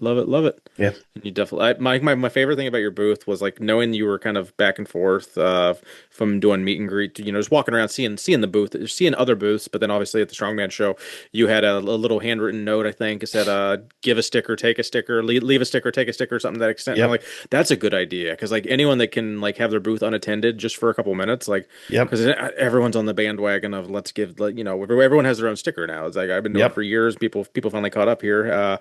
I'm the innovator of that, not really, but I like to say so. But no, I did really appreciate you having the give a sticker, take a sticker, because I think the one time I actually had stickers on me, because that's the hardest part when you go to these things is you leave your damn stickers in the hotel room 90% of the time. Like I'll go to the floor 2 or 3 times over the weekend, and I'm like, oh, I only have my stickers my one time, so I got to make an effort to give stickers out at that point. Yeah. But yeah, that was that was I will say that I'm very proud of that thought. I don't know why I thought of it, but I was like, this is brilliant, because I got so many stickers. Oh, I imagine you got like 40 or 50 probably, or at least I think more than that. I think wild. I got everyone, because I think everyone that had a sticker, I got it because my buddy Derek from 50 Cal Fitness, he's going to be launching a product there this year. Nice. Good friend of mine, and his daughter walked around and got me all the stickers. So like the ones that even didn't, I probably got 15, 20 by myself, but she walked around and got even more. And I was just like, she's, I don't know, probably 12 or so. And she loved it. It gave her something to do. And she was walking around the whole thing, getting every sticker. And I have so many of them. I had to buy like 5 of those magnet packs to turn them into magnets. I was dreading the day of cutting those magnets, but I still have probably 50 left. That's but awesome. it's Yeah, I fun. do love it. I do love a good sticker magnet. It's definitely the way to go. I actually just got in some new stickers today for Nice. Home Gym Con, hopefully. Brief sidetrack here. Home Gym Con race. I think I heard Jake and Mike talking about it on their podcast yesterday or this morning. And did you hear that? What is it? What's the company that just got sold? Now I can't. The booth that was right next to Bear Steel. I think Bear Steel got sold out. Like that was just Oh, did they really? yeah. Which I I didn't don't know know that. because that was just a one. That was like a one dude operation. I thought, wasn't it? It was. Yeah, I think so. Yeah. And I'm pretty, unless I misheard it, I'm like 99% sure I heard him say that they had, like, they're still going to be there, but someone else bought the company. So Interesting. I think they were mostly an import company, though, weren't they? So it's like, I Yeah, I don't know think how, so. but Yeah, I it's like, have it's still, I their mean, it had a little bit of a brand recognition. So, yeah, I have their the Jim Reaper bar yep. because your next guest Kurt, I'll call him out again. He never gave me my trophy from Oh, Home Gym Kurt, Con you son of a year gun. yeah, year two. I got second place at the throwdown. It was the first year of the throwdown. I got second place and I never got my trophy because the scores were incorrect on I can't Oh, think an of the Iron name. Podium. Iron Podium. They were incorrect and they got switched. So I got third place, which didn't actually get a trophy, That's but it got hysterical. switched and I really got second. So Oh, okay. Well, yeah. So as the third place guy had the trophy, and no yep. one's gonna ask him for it to ship it to you. So you're kind Well, of actually, I kind do of know SOL on that. I do know him pretty well. His but Robert Foyter, I think is how you pronounce his last name. I follow him on Instagram. He's a good guy. I could probably ask him for it back at this point That's funny. because he competes all the time. This dude does like I don't know 7 or 8 Starman shows a year. He's an absolute monster, and I could probably ask for it back at this point. And I kind of want I'm to not just I'm not sure if it was him or not, but someone did ask her Instagram to ask you if you're gonna, take second place again this year. But oh, I that's heard funny. you're not gonna be able to compete. You're probably No, making the smart decision to not compete at the booth. But as I far as will do. competing in, yep. Sorry, I will be doing the deadlift off Oh, whatever okay. they call it. Yep. Yeah, Yeah. Yeah. The definitely do that. deadlift. And if they have a log Yeah. lift or We always something, do. There I'll was definitely always do a those. log and a deadlift. The hard part with that Yeah, is just like, I don't want to like I can deadlift easier with no gear than I don't want to log yeah, without my lifters and my elbow sleeves and my wrist straps. Like that's just yeah, like because then I'm like taking 30 pounds off what I want to do, but I can like for go out and rip sure. a deadlift and just barefoot with no belt if I have to. Yeah, But yeah, those are always fun to participate in. yeah, for sure. So yeah, Oh, the whole point of that was I'm sorry, I got nope, sidetracked. you're good. But You're good. Kurt, you need to give me my trophy Yeah, you son of a since gun. you have a 3D printer. But he gave me the Jim Reaper bar as like Oh, well, that's a as pretty good prize. it's a good Yeah. trophy, but because I already have a deadlift bar, I didn't really need it. So like Yeah. I just have 2 deadlift bars, so I don't really need. But it's a good bar. But yeah, I didn't hear about that them selling out. But I hope I you made know some good I'm money. like 99% sure. Like maybe Yeah, I'm wrong. I'm sorry if I'm shitting on no, you're someone's pro company, but I'm like you almost positive that's who we're talking about. yeah you're probably right. I haven't caught that episode yet, but But Home Gym Con code unpaid. If anyone's going, go get your reserve your hotel. Someone was asking the other day about what hotel room to get. I think it was actually Carp, and I'm like, Carp, everyone reserved their rooms like 6 months ago when the block opened up because like we like to support Jake because if the block doesn't fill up, Jake has to buy those rooms. So, and I think yeah, he lost tens of thousands of dollars that way last year. So everyone do yikes. yourself help Jake out and get those rooms filled up for him and get your Yeah, for tickets. sure. Code unpaid, save you a couple bucks. Got anything, Joey? I've kind of monopolized that for a minute. I mean, like it's a complete non sequitur. It doesn't make any sense from the conversations you just had. But we do share something in common. You actually like black licorice. I do. I do. I love it. Yeah, Yeah, me save you too. for unpaid. Actually, We're the only weirdos apparently. Yeah, you yeah, guys are. I had I'm gonna hang up now. Morgan went into the bulk barn, which again is a Canadian delicacy, and I said, "Hey, can you pick me up some of those anise balls?" Yeah, And they're dude, just they're so little good. hard balls of black licorice. Yeah, I love them. It's Uh, great. But also tell me, I wonder if this is related. You also like spicy food. I do. Yeah, and how spicy is too spicy or not spicy enough? I'm very particular with my spicy food because it has to have flavor. I don't like the heat for heat kind of thing. Like Mhm. I can't do like if it's just hot for the sake of being hot. I can't stand it. I don't know. Like I like Thai like Thai food or like that kind of spice is very like actual spices, not the heat spice, but I don't know. What's I don't know the if I'm answering that well. what's the pepper level? For me, it's Ooh, ghost pepper. Like ghost pepper is about like my comfort zone. Anything okay, higher, I'm taking a risk. okay. Anything lower probably isn't hot enough. Mine's probably lower. Ghost is probably my peak. That Yeah. might be my peak. Yeah. Like I usually probably go lower than that. Jalapenos mess me up every time. I don't know why. They're not hot to me. They're not spicy, but I get hiccups from jalapenos in particular every Yeah. single time. I I was don't know saying why. that today. Like you can have a jalapeno that is not hot Hmm. and you can eat 12 of them. And then you get Yep. one jalapeno that just does you in for the day. Yeah. And for me, they mess up my stomach more than anything else. So like Okay. I don't really enjoy jalapeno stuff. Yeah, I don't either. Usually if somebody goes, "Oh, this is ghost pepper sauce," I'm like, "Okay, I'm in." Like I'll Yeah. try it. And then if they're Okay. like, "Oh, it's Reaper pepper," I'm like, Yeah. I'll tread carefully. I feel like ghost pepper has a good flavor too. It Like does. Yeah. Reaper doesn't really. That's kind of in that category of just heat for the sake of being hot, Yeah. and that I don't like. I don't like that. But I think people like to brag about Reaper. Yeah, Does they that do. make sense? Where they're just It like, "Oh, sounds cool. I can handle a Reaper," and I'm like, "Why? Like, Yeah. why would you do that to yourself?" Do you enjoy it though? The Yeah, answer is yeah. always no. If it's like, I think I have one that's like Reaper bourbon, Hmm. and like that's okay. Like I'll put Yeah. that on some chicken. But when Okay. they're straight up like, "This is just Reaper pepper sauce," I'm like, "That's so stupid. Don't do No. that to yourself." And then Yeah. I'll eat it. I won't sweat. Like I won't even break a sweat. Like I won't even flinch. But I'll look at them and go, "Why would you do this to yourself on purpose?" Yeah. Yeah. I don't like that. Yeah. So I wonder if there's like a similarity between the black licorice likers and the heat likers. So It might be. I I guess don't know if crew my will let us brother. know. Yeah, I'm sure Yeah. they'll tell me My I'm brother. crazy. My brother's much more of a hot sauce connoisseur than I am, and I don't think he likes black licorice. But Interesting. I don't know. I love it. Like good and plenties are like my go-to, just Hmm. like crappy candy. It's not even good black licorice. Like it's like good quality black licorice, like the Australian stuff or whatever, is much better. But even just a good bloody you get at like Walmart, it's just Well, the Good and chef's kiss. Plenties. Somebody sent me. I think it was Big Nate. He sent me a package of the Good and Plenties, Hmm. and they had. We have them up here. They're called goodies, where they're just Okay, candy yeah, coated black yeah, licorice. hmm They're good, yeah. right? But they're not. It's not good. Yeah, if you get a good black licorice, it's just like yeah. Have you ever eaten raw black licorice root? I don't think so. No. No, there is a company in the States. I keep getting their reels where they will ship you, Okay. and it's completely edible. Interesting. Okay, I'll Yeah, and try that now for like sure. I want to try it. Yeah, I want to too. I definitely haven't. I've done like licorice drinks that Hmm. have that licorice root as like the base of it, and Yep. those are I like those. I like what's the I'm not a huge drinker, but like Sambuca. If you've ever had Hmm. that, I think it's a Russian liquor. Yeah, the It's a the black white licorice. Zambuca, right? Yes, yeah, white, yeah. It's fantastic. I love Yeah, it. it is. Interesting. Interesting. Now I want to seek out that the black licorice root because Yeah, I'm gonna have to look that up. That and red sounds good. licorice is not real licorice, right? It's just No, it's not licorice. That's it's candy. cherry wax. Yeah, it's candy crap. Yeah. Yep. All right, Roy, I We got used to be one a for proper you. country. It was only black when it. Well, speaking of that, who did you have better luck kind of serenading, Taylor Swift or Massonomics? I heard you wrote a Oh. song for both of them.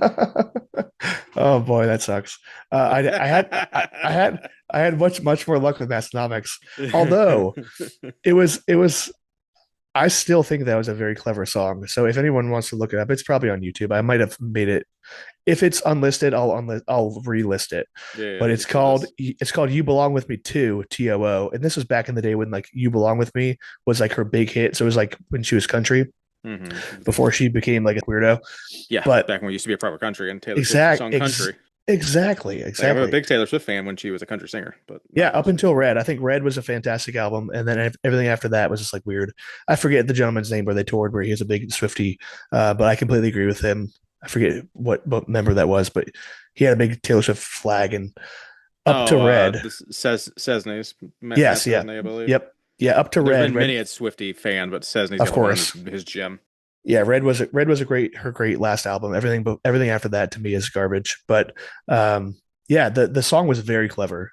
I'm still very proud of the lyrics because basically it goes through every one of her boyfriends at the time, and it says something about them. Like it said something along the lines of like, I didn't star in Darnie Darko, but I wrote you this tune so you would know you belong with me too. Because Donnie Darko is Jake Gyllenhaal. Jake Yeah, Gyllenhaal. She dated that's Jake good Gyllenhaal. stuff. So it was references to those. So it I actually like it. popped off. It popped off a little bit in the Swifty world. Like back, I was like tweeting it out on Twitter like all the time before it was Mhm. X. This is like probably Yeah. 2012 or Yeah, your 13. mom said you were constantly posting it to Facebook to hope Yeah, you'd get a reaction from her or I was something. Okay, trying. It that's really didn't funny. happen. It All didn't right, happen. and It got then like Did you have your newsflash. long hair during that time? I did not know. I was in the army at the time, so I was lean. I was lean, How old are you, mean. Rory? Are you in your early 30s or right around I 30? just turned Ballpark. 34. Okay, 34 on so January 14th. Yep. you're on par with a lot of us. So it's always good. Like we've had some guests on here that have been in their early 20s. We've had some that are in their mid to late 50s. Yeah. Baseline on there. And as far as the Massonomics song, was that you don't seem like someone that would use AI for lyrics. Now you said you were making the movie with the AI for like the video, Yeah. but as far as lyrics, is that all out of Yeah. out of the ether? That was all out of the old dome. So basically, I thought it'd be a clever. I mean, there's so much content when you think so. In general, I genuinely it's a funny thing to say. We used to be a proper freaking country, but I genuinely believe that a lot of times. So like, Yeah. I resonate with that statement a lot. Like, obviously, they take it to the extreme about like hose water, which is definitely the preferred method of water. But in a lot of cases, I'm just like, God, things used to be so much less complicated. I wish if it wasn't for the business, I probably wouldn't have Instagram. I don't like social media, but I have to do it for the business. Mhm. But I'm also like sucked into it too. So it's like a weird thing. But it was so much easier when it was a flip phone, like when we used to be a proper freaking country and you could only play Snake Yes. on your phone. And I remember those days vividly. I got my first smartphone when I was like 20 or something. So like I went 20 years without it and I kind of missed it. And then when I was actually in Afghanistan, I didn't have a phone for a year and that was amazing. I loved it. But as a general thing, I agree with the sentiment of we used to be a proper freaking country. So it was easy to find the lyrics. So I just went through the podcast. I did use Google and I basically Google searched the podcast transcripts and I just typed in, I just controlled F proper country or proper whatever, and it would pop up all the words. So I took all the bits that I liked and made them into lyrics. So everything in the song was mentioned on the podcast. There's a bunch of stuff that I can make 4 or 5 more verses very easily. Nice. I actually speaking of underwear, we were talking about underwear earlier. I wanted to put in the underwear bit about Tommy was talking about how he used to like buy a pack of Hanes and it used to be reliable Oh, underwear, and then yeah. it wasn't one day. Yeah, like now they're crap, so now I used to buy really yeah. expensive underwear. Yeah, I wanted to put that in there at one point. It just didn't fit. Like Funny. I could make 10 more verses and make it like a 10-minute long song, maybe one day. But So my experience with the song, I mean, I might be, I don't want to offend you, but I do got to share my honesty. Like, I love the acoustic version. I don't dislike the Spotify version, yeah, but I like the acoustic, like significantly might be harsh, but like much better. Like if I'm gonna no, listen that's to one, fine. like that's just the one that I dig. 'Cause Yeah, part of it is like I mean the song's been out for a month, so to say nostalgia might not be the right word, but like it's the first one that I yeah. listened to, and like that's the rhythm, like that's the jam that I got into. So then Oh, for sure. Yeah, the slightly more refined one, it's just kind of like, I like the other because I already downloaded it. Like it's on my device, and then it's uh-huh. uploaded to Spotify on my device, so I can just play that on Spotify, and it's just So that's basically, my jam. that is the ultimate. Like that's the pinnacle, the apex of the we used to be a proper freaking country. When we used to be a proper freaking country was only acoustic. Yeah. Yeah, I mean, I that's was it. gonna say the same thing. Like it fits So the vibe of there the we go. song, Yeah, yeah. right? It's a full circle right there. That's perfect. Yeah. Well, Is there an opportunity you might release an Oh, acoustic version Yeah, I could do that very onto easily. Apple Yeah. Music, Oh yeah. where it's So just you? yeah, actually, absolutely. I could definitely do that. And I do, like I said earlier, for my girls, because my girls, again, that's the only song they like of mine, which is very offensive because I spent a lot of time writing other songs that are very meaningful to me that are not like silly goose songs. but they're also And, like 3 and 4, so of Yeah. course, yeah, comprehension of yeah, meaningful lyrics is And that absolutely. chorus is just introduce them to him in 10 just years. catchy. It Like is catchy. I Yeah, had Saga in earlier, and she was like, I know she was kind of quiet, but she was. she was doing We've it. had her here before, and she was a Uh talkative little monster. But for some reason, meeting you, huh. she was terrified. But it's because she knows you, because she's Yeah, seen you on the TV, and she's heard your yeah. voice, and she sang along with you. That's funny. Because that chorus is pure catchy. Like Yeah, it is thank you. I will counter Keith a little bit. I actually really like the Spotify and Apple Music version, Thank you. especially the "Yeah, buddy" at the end thrown in. Yep. My little girl will yell "Yeah, buddy" at the end of That's every one of great. your songs. I Yeah. love that. And let's not miss out on all of the stuff you added to the Mhm. album cover. Yeah. Right, you've Absolutely. got Keith in there, you've got Tanner Yep. in there, you've got Tommy in there, you've got Yep. Ronnie Coleman in there. I think you Yep. had a Jay Cutler at some point. No, Jay Cutler wasn't in there. It was I did have Kaz. Kaz is in there. Thank you. Okay, He's yeah, he's that's holding me the mixing that stone. up. Yeah. And then the twins, of course, Of course. are in there. And You need then the I threw twins. the twins. I had to throw myself in there, but it's only because I had a picture with Gino.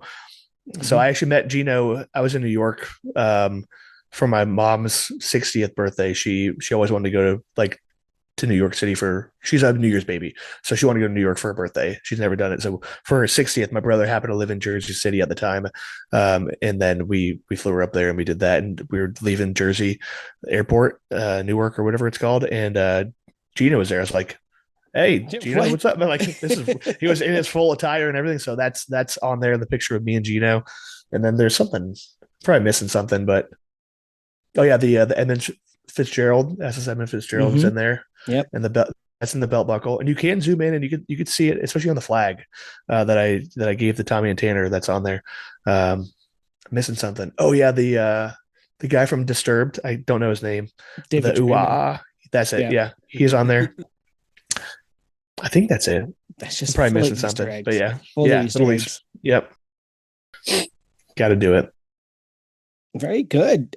Keith, we are running a little long. Do you want to go into some games, my friend? Yeah. So we'll keep it PG-13. So FMK. We don't have to elaborate on what that is. It's listeners should understand.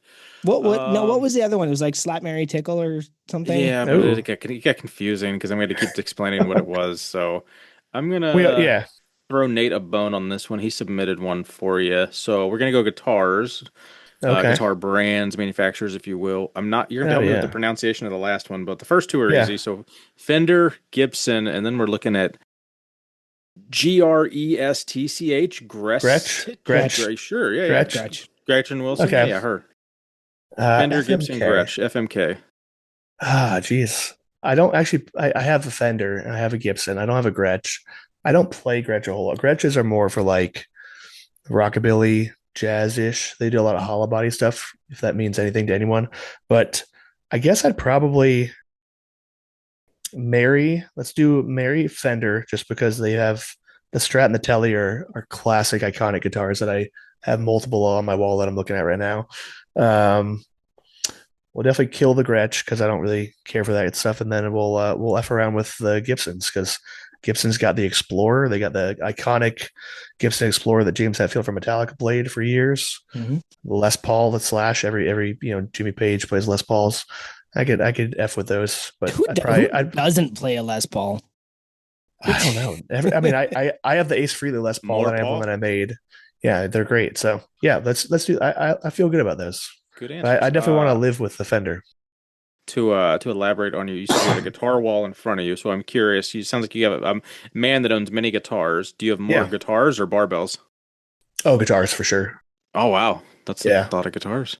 Let me see this. I don't know if I could do this. Oh nope, it tracks my face. Nope, can't do it. All good. It's all right. But yeah, I got I think I have 15 or so on the wall right now, and then there's 2 or 3 on stands. Oh, you know what? I actually regularly used, or a couple of them just sentimental, like heirlooms or anything? Or? Yeah, there's some more sentimental stuff than anything. Let's see if I could do this. I might be able to do this. Oh yeah, look at this. Oh yeah. Oh, there it is. So these 3, you can't really see the white. There's blue. There's another one. Those are like my main players. That's a Strat that I made.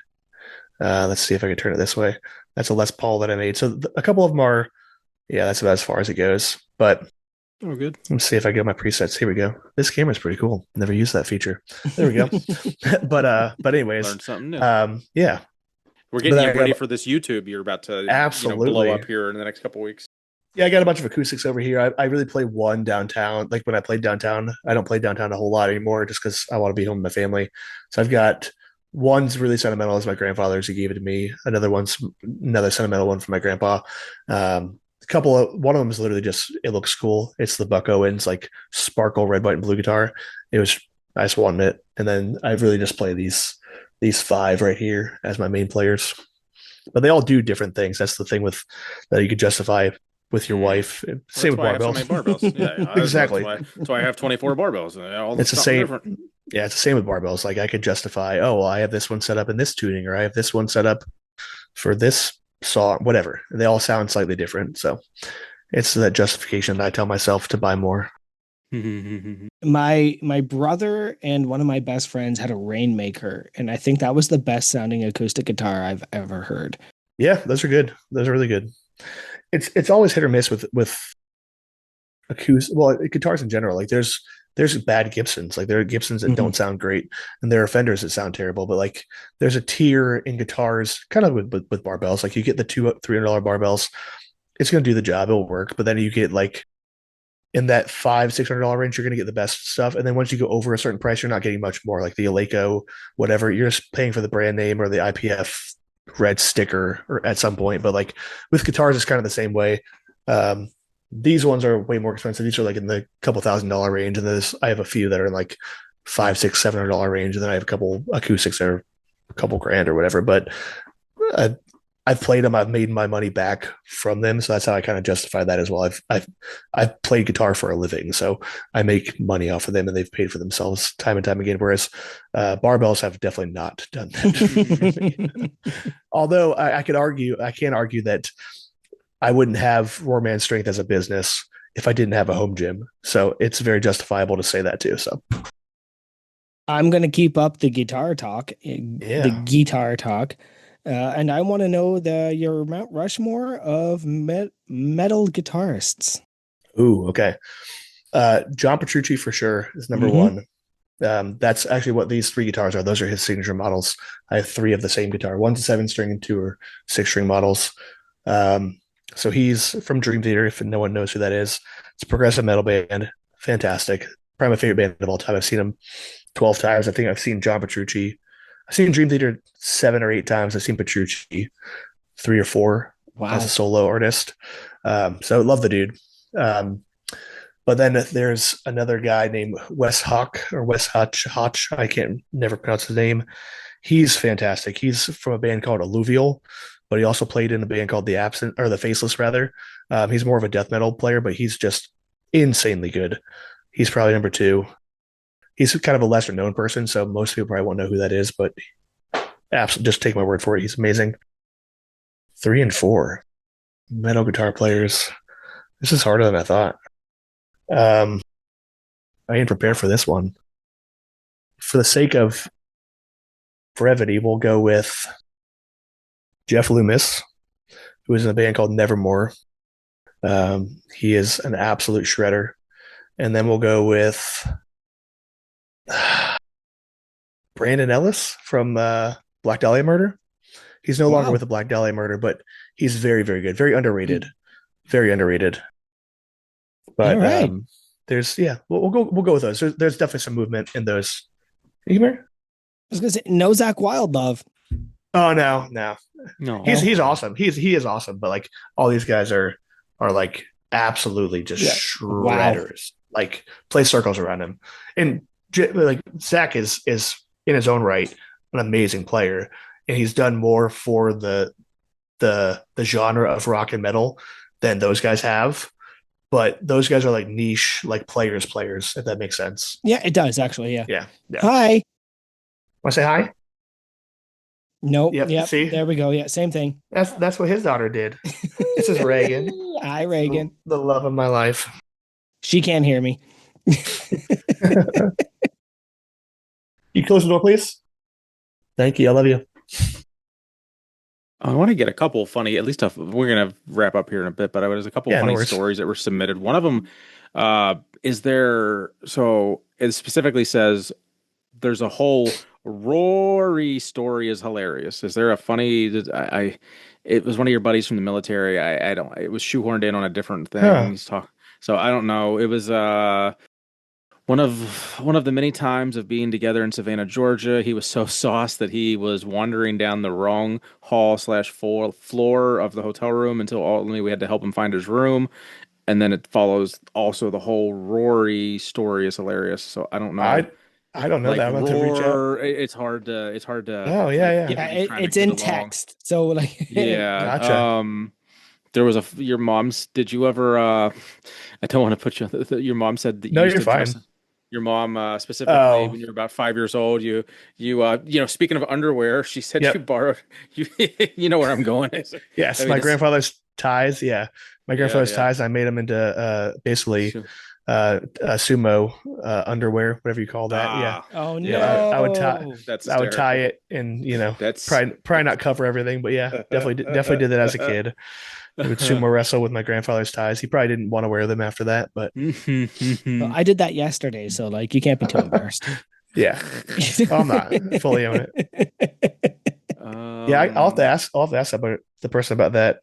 yeah, I dressing don't. up like commandos while traveling on the team's military bus in Afghanistan. Oh yeah, that's a good one. So we had a bus in Afghanistan. The band did my unit, and we were small. I think it was 8 people deployed with, and we fell under a bigger company, whatever. But my people were like 8 or so, and we had our own bus, and we had all this stuff. And basically, I found these vests, these bulletproof vests that didn't have the plate carrier. It was just a plate carrier basically, and I found them in the trash can because they just throw stuff away over there. Just need this government spending, and I picked one up and I would wear that outside. And I got this beanie that I found online that had the beanie had a beard built into it, so it was like a snowboarding beanie.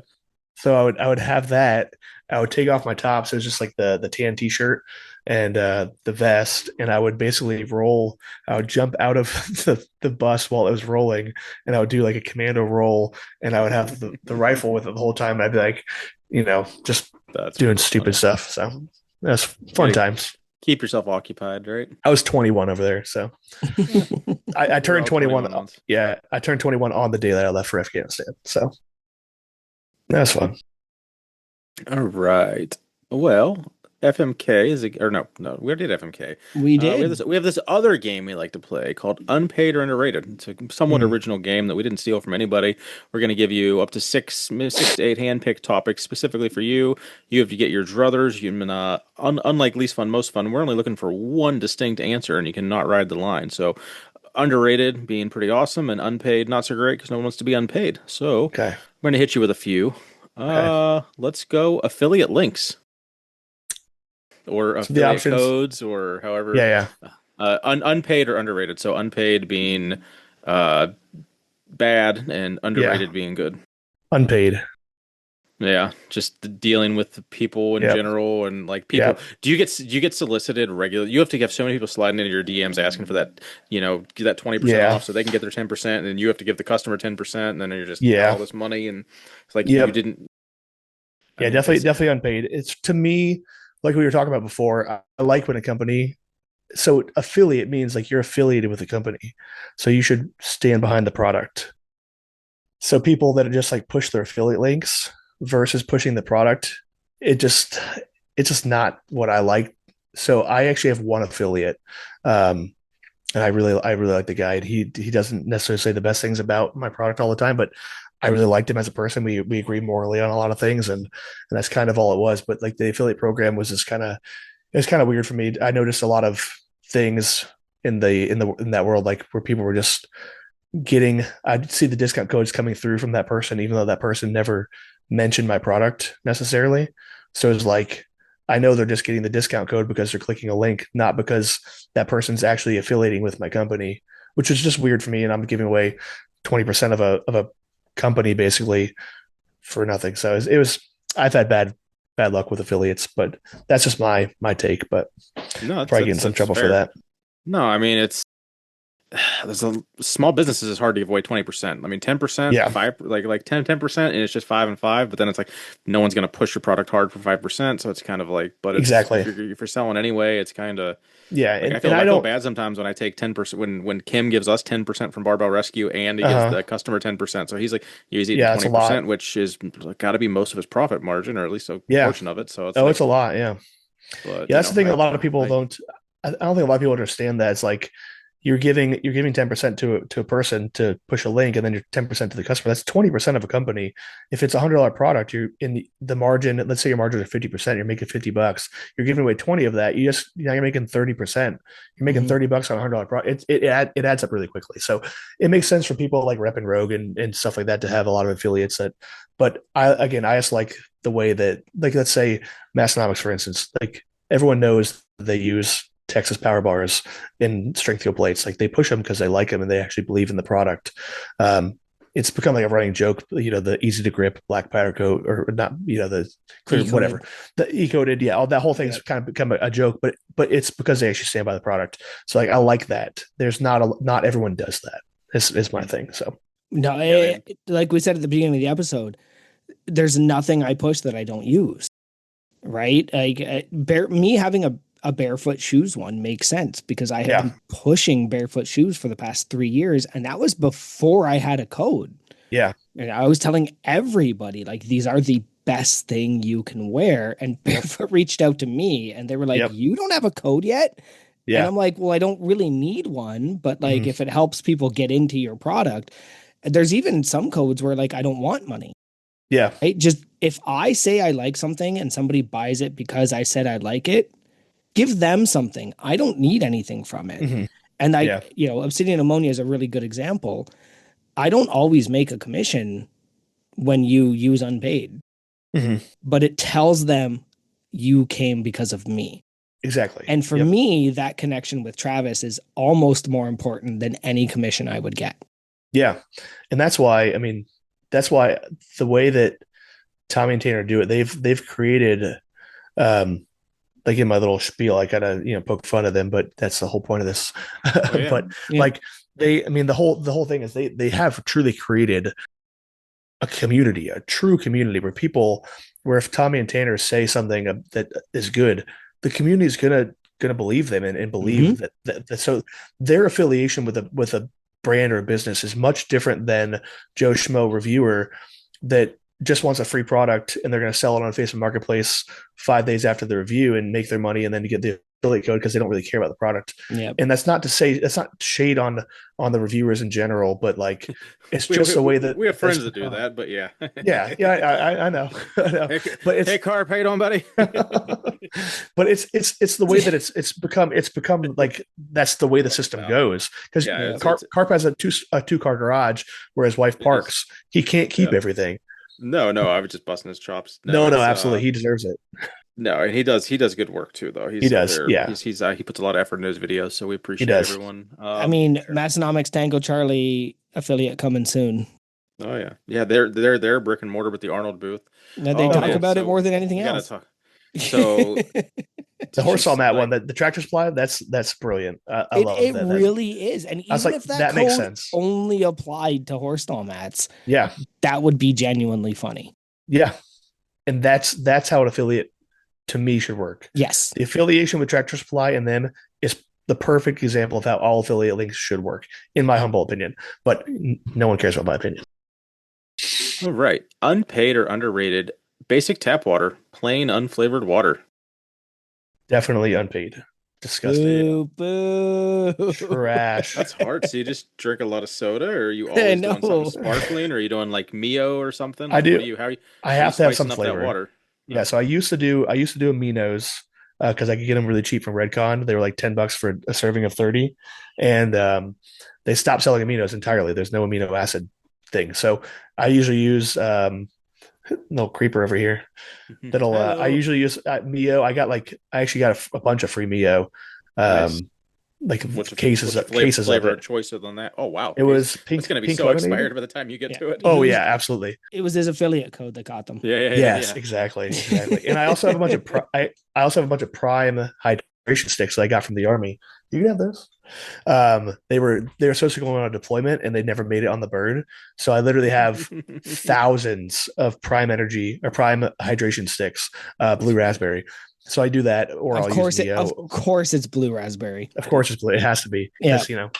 And then other than Those are that, very though, expensive. That's pretty good. That's a good deal. Like getting that it's an for free. insane deal. They're $20 for a pack of six. It's Yeah, I insane. have to Like, do we do liquid IVs from Costco, and it's like $20 for a it's pack so of expensive. 6 it's of insane That's Prime? outrageous. at like GNC or something. Like you get them for like 10 or 15, but yeah, it's insane. We used to get I 30 packs from Costco for 19.99 Canadian. Yeah, that's insane. I sold off boxes like because the box comes in. It comes in. There's 12 boxes in the box, and each individual box had 6 sticks.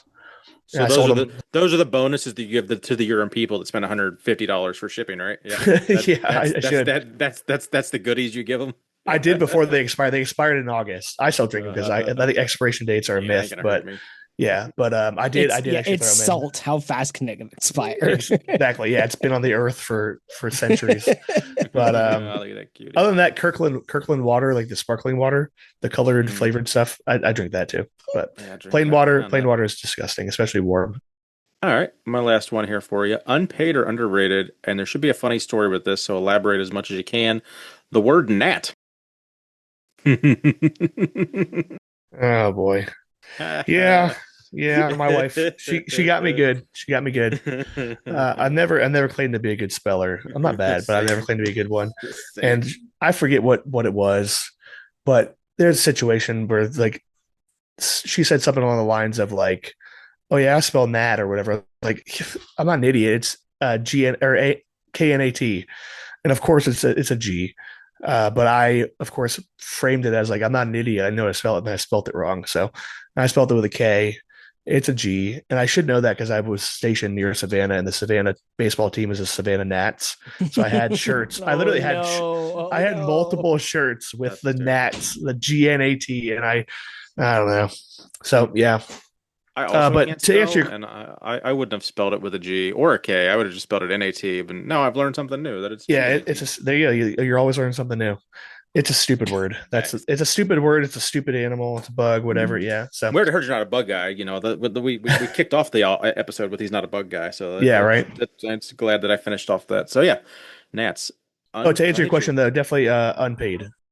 Nice. I got you 3 unpaids. That sounds like. All right, what you got for him, Joey? All right. Unpaid or underrated Ronnie Coleman? Oh, underrated. He's the goat. He's the goat.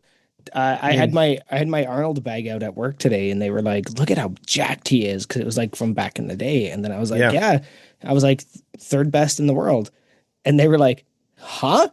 And I'm like, "Well, Arnie was the best until Jay Cutler, and then Jay Cutler was the best, and then Ronnie Coleman is the best of all time." And they were like, "We don't know who that is." Yep. Yeah. So I had a few minutes of explaining. Yeah, buddy. Like technically, Jay Cutler beat Ronnie, but the timeline's a little weird. But no one would argue that Jay Cutler is better than Ronnie. There's no one in the history of the world that would argue that. Not like peak to peak. No, I mean he placed. So I still follow bodybuilding, even though I never competed in it. But like he placed dead last in his first Olympia, and then like a year or two later, I forget exactly what it was, but he went on to win it. Like insane. Like if you look at him natural, and he has no reason to lie about him being natural. He was an absolute freak natural. And I have a little bit of a history with Ronnie. I actually trained at his gym in Arlington. I'm drawing a blank on the name of it, but someone will know. But his gym where he did all of his Olympia preps, I can't think of what it's called. I have the hat and a shirt, and I either way, it's like the most disgusting gym on the planet. And it's not even just dirty and like rusty.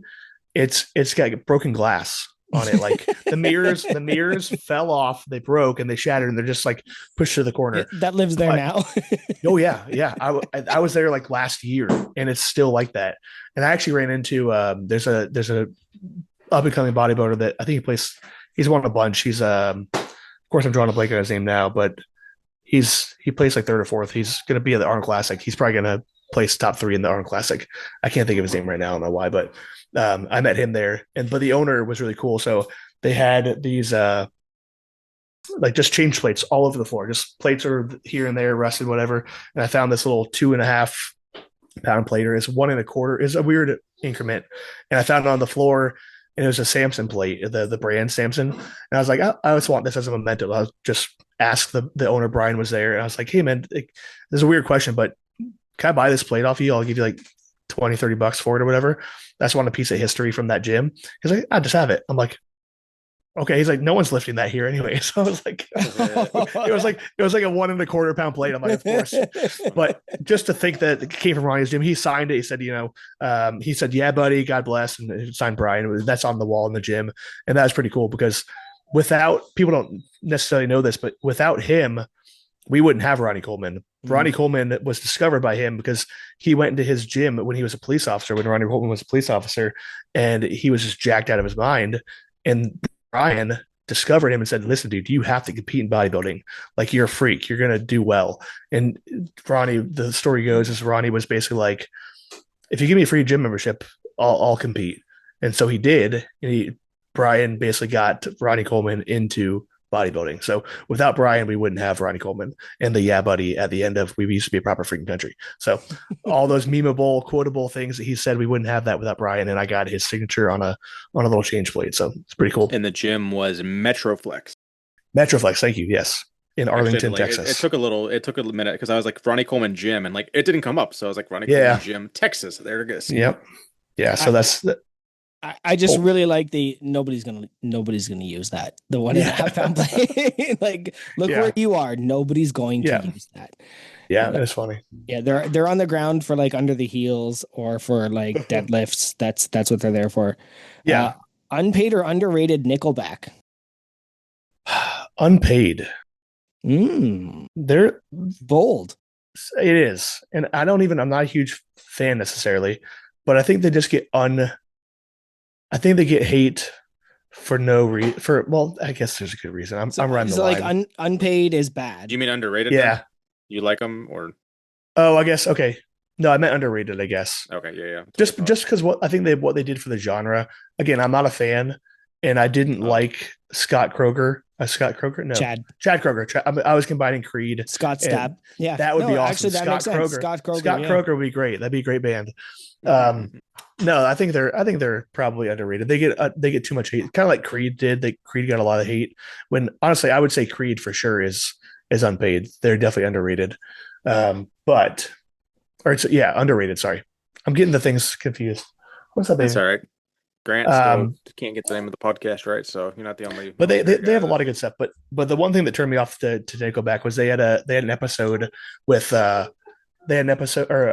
write up in a magazine where basically he straight up said like, I'm gonna make the second album sound exactly the same as the first one because the first album sold so well. And like as a musician, I was like, I get it, but that's also like a really douchey thing to say. But yeah, he's pretty famous for that. They had their, and I don't even know if this is common knowledge, that first album wasn't really that big. There was a song on it called Leader of Men, and Leader of Men was so different. I remember when it came out, I was a Nickelback fan. Mm-hmm. When Leader of Men came out, I was in, and I was like, this is the best. And then How You Remind Me came out. And then I was like, this is trash. This is pop rock garbage. Yeah. And then Photograph came out and I hated them even more. Yeah. Yeah. But like, I still tell people, listen to Side of a Bullet, listen to the new song San Quentin, listen to those like really metal songs. They're a metal band, like in a lot of ways. Have you heard the Metallica cover? They did a Metallica cover. Like it's a live video. It's amazing. They do it better than Metallica. He was like friends with Dimebag. They eventually became friends with Zakk Wylde. Yeah. And it's because like they are a metal band disguised as a pop band. Yes. And when they want to do metal, they really can. Like Animals is a metal song. Yeah. Right? Oh yeah. Like, but they learned that selling the crap made them more money. Which kind of to the affiliate link point, like you got to play the game a little bit. You got to make money, and they're a successful band that not a lot of people could say that they have that kind of success. So, and then they would hide metal in between the crap. Yeah. So like, absolutely find the in between. And there's a lot of people does not suck. Yeah, and there's a lot of people that do that I appreciate the side of things that they probably brought a lot of people to actual metal. Like Mhm. Nickelback is a metal band disguised as pop, but they probably did bring a lot of people to that. Kind of like the same way Linkin Park bridged that gap between like Mhm. hip hop and stuff and into metal. People started listening. I remember listening to Linkin Park, that first album, when it was on the radio. It was one of the first bands I ever heard scream. And of course, Yes. Slayer and their actual metal bands that were around before that, but they're never on the radio. So you get Linkin Park and there's scream, like a legit metal When style he starts scream. doing the shut up, I'm Exactly talking what to I'm talking to you. you. Exactly. Yeah. That's metal. That's straight up metal, and that got me into heavier bands, and that's why I was in a band that ended up playing with Cannibal Corpse, and it probably wouldn't have happened. I probably wouldn't play with Cannibal Corpse and these bigger bands I did have the opportunity to play with back in the day if it weren't for bands like Linkin Park that kind of bridged that gap from that poppier world to actual metal. So I've talked about it before a little bit, and somebody who is I don't think I've had anybody who's is quite into music as you. Do you think that there is that like threshold? It's like the hot sauce. Let's talk about the hot sauce thing, right? Too, like the same idea is you get into it and then suddenly it becomes not enough and not enough. yes, And like you start with Linkin Park and then you end up on Lorna Shore. so And now that's you're what. just listening to this like what I call Mhm. brick vocals. Yeah, Do you know brick yeah, oh vocals? yeah, It sounds yeah. like The just two stacked bricks layers. rubbing Yep, together. yep, And you're like, this is the best. yeah, yeah. Like, No, that's why I have three Petrucci's. So like mhm. my first real guitar, it's sitting there. I'll never sell it. It's the Ace Frehley signature Les Paul. It's the Epiphone version, of course, because the Gibson version would be $7,000, especially now that he's just died.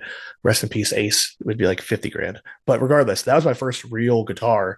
It was like $700 in 2005 or whatever, and Ace Frehley was like my guitar hero. It's like a straight up 70s rock band. Everyone knows Kiss. Yeah. Nothing heavy about them necessarily, other than their makeup, I guess. But that got heavier and heavier, and the more I got exposed to, you know, let's say Kiss turned into 80s hair metal, then I started hearing like actual guitar playing from like Jakey Lee or like Randy Rhoads in Ozzy, and then that turned into Metallica. Metallica turned into some Pantera here and there. Pantera turned into whatever here and then I found Dream Theater, which is why I have three Music Man Petrucci's, and then I'm like, oh, that's kind of the pinnacle. And even now, there's people that outplay Petrucci all over the world that, like, from a technicality standpoint, are better than him. But I still put Petrucci as number one on Mount Rushmore because he's also written a lot of songs that are amazing. His composing is top notch, and he's just done a lot for music. But yeah, it's definitely a little here and there, and then it's like heavier and heavier, and like I kind of stopped when it came to like strictly death metal. Like my band we opened for Cannibal Corpse at one point in Tampa, and we did not fit the bill. We were heavy. We had a death metal vocals, but we were more melodic progressive metal, Mhm. and we just happened to know people in Cannibal Corpse, which kind of got us that foot in the door. But I don't personally listen to Cannibal Corpse. I respect what they did for death metal, but that's almost like too heavy for me. I need some melody and some melodicism, and some things like that. But it's definitely a little here, then a little here, and then a little heavier and a little heavier, and yeah, it's Yeah. a whole rabbit hole. And now suddenly you're listening to stuff where your friends are looking at you like, this is construction noise. Yeah. And you're like, no, it's not. Really pay attention. Like, really listen to Yep. Oh yeah. I guess I have one more. Unpaid or underrated stevia. Oh, definitely underrated. So yeah, yeah. Um, I drink a lot of artificial sweeteners, probably way more than I should. If it causes cancer, I'm definitely going to get cancer from it. I mean, I've already downed two of these, and if I didn't want to get up from my chair, I'd have a third. But I drink a lot of liquids throughout the day. I just do, whether it's my sparkling water from Kirkland, from Costco, or I'll have a Mountain Dew. I don't really drink soda. I don't like dark soda, like Coke or Diet Coke or Coke Zero. I know Tanner's a I've big never Coke heard it Zero called guy. dark soda, but I know what you mean. I was like, No, Yeah, like he's dark. not wrong. Yeah, like, I don't like darker sodas. Yeah, I just Molasses don't. soda, I guess. Yeah. Like, Yeah. I just don't That like them. makes They, sense. they feel weird on my teeth, and I just don't like them. So if I drink something, it's something that's like a clearer base. But stevia, I came across. I think the brand is Zevia, the drinks. mhm. And it's a Zevia based soda, which I like that. I like clear beverages, which my energy drink of choice would be like Ghost, which is not flavored with stevia or stevia, however you want to say it. But I like that it's clear. I like that there's no artificial colors, and I try to be as healthy as possible. when it comes to that, because I have consumed so much sucralose and aspartame in my life, that I'm trying to reverse that a little bit and be a little more health conscious. I eat healthy as it is, but that's my one thing where this could be a sweet to me after a meal. Like I have a sweet tooth for sure, but this would suffice for me as a sweet tooth in a lot of ways. If I'm like trying to watch what I'm eating, I have to have something sweet after a meal, and it's like something with sucralose or stevia is where it's at. We had a big viral trend up here, which is the maple Pepsi. So Pepsi I have made, not heard of that. yeah. And I'll tell you, syrup sweetened. it took me 2 days to drink because Really? it's Yeah, that much. that's sweet and thick. Yeah, I'll down a Ghost in 3 minutes. Yeah, But this stuff took me 2 days to drink a 500 milliliter bottle. that's insane. Yeah, and I was up so late because of it last night. I was miserable this morning. Yeah, because I was up so late. Yeah, big fan of artificial sweeteners. Yeah, if I'm gonna get cancer, I'm gonna That's get the it way to through do it. energy drinks. Let's go. Yep, I agree. A So little side note on that for anyone that does think that sucralose, I'm not one of those guys that thinks sucralose is going to cause you cancer. There's been a lot of studies, just to get serious goose for a second. You would have to drink like, they did a study in rats, of course, or mice. of course, You'd have to drink like 45 of these a day, every day for like 50 years to potentially see some kind of Mhm. change. So that's the level you're talking about. Like you're not talking about, you could have a 12 pack of Diet Coke a day, and that sucralose level is not going to do a lot for you.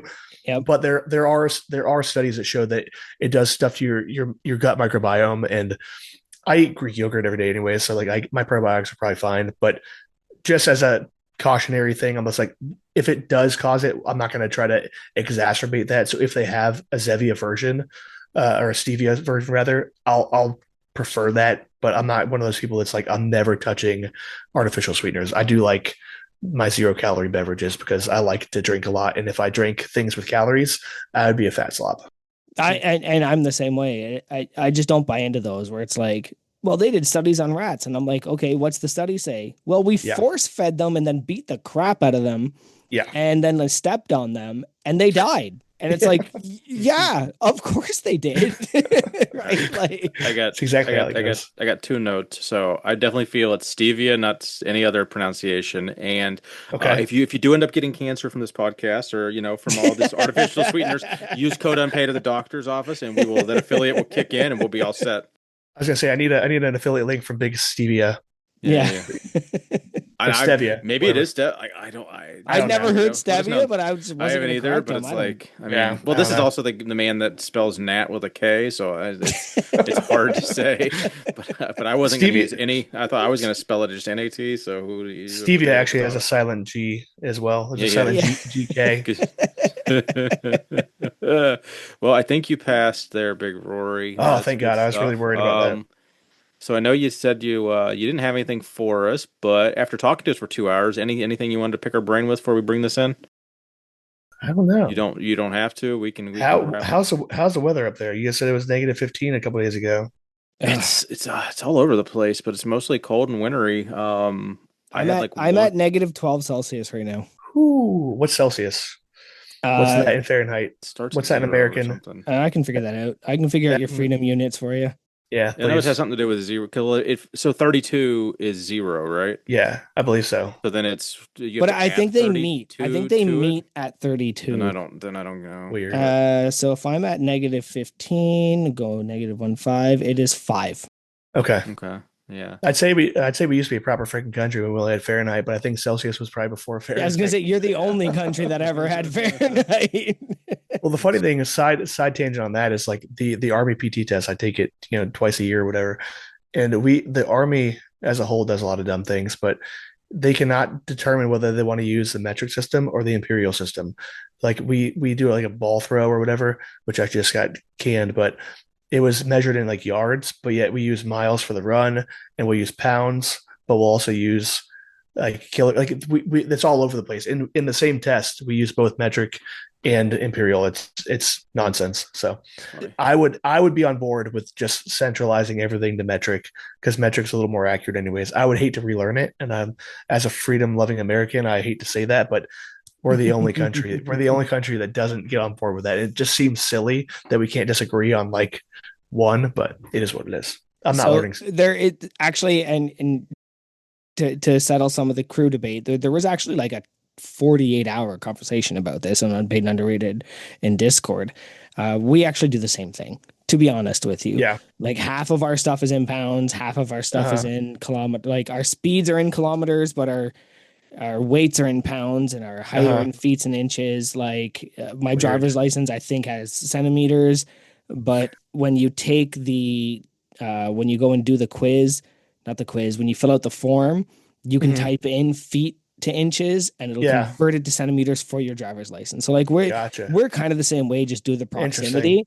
Yeah. However, metric, you're right. It does make more sense. It's ones and tens and hundreds and thousands, and figure it out. Like it's and then now this 12 inches thing, like somebody said 12 inches anyways. Somebody said that centigrade or Celsius is how water reacts to the cold, whereas Fahrenheit is how the human body reacts to the cold. Yeah, I remember reading that. Yeah, and I said, so Fahrenheit is the RPE of subjective measurements, therefore is irrelevant, because for me, negative, or let's say 10 Celsius is comfortable. Well, to my wife, 20 Celsius is comfortable. How do you measure that? Like, how do you be like, well, this is Fahrenheit, therefore this is better because I'm comfortable and you're not comfortable? So yeah, I think that there's a conversation to be had there.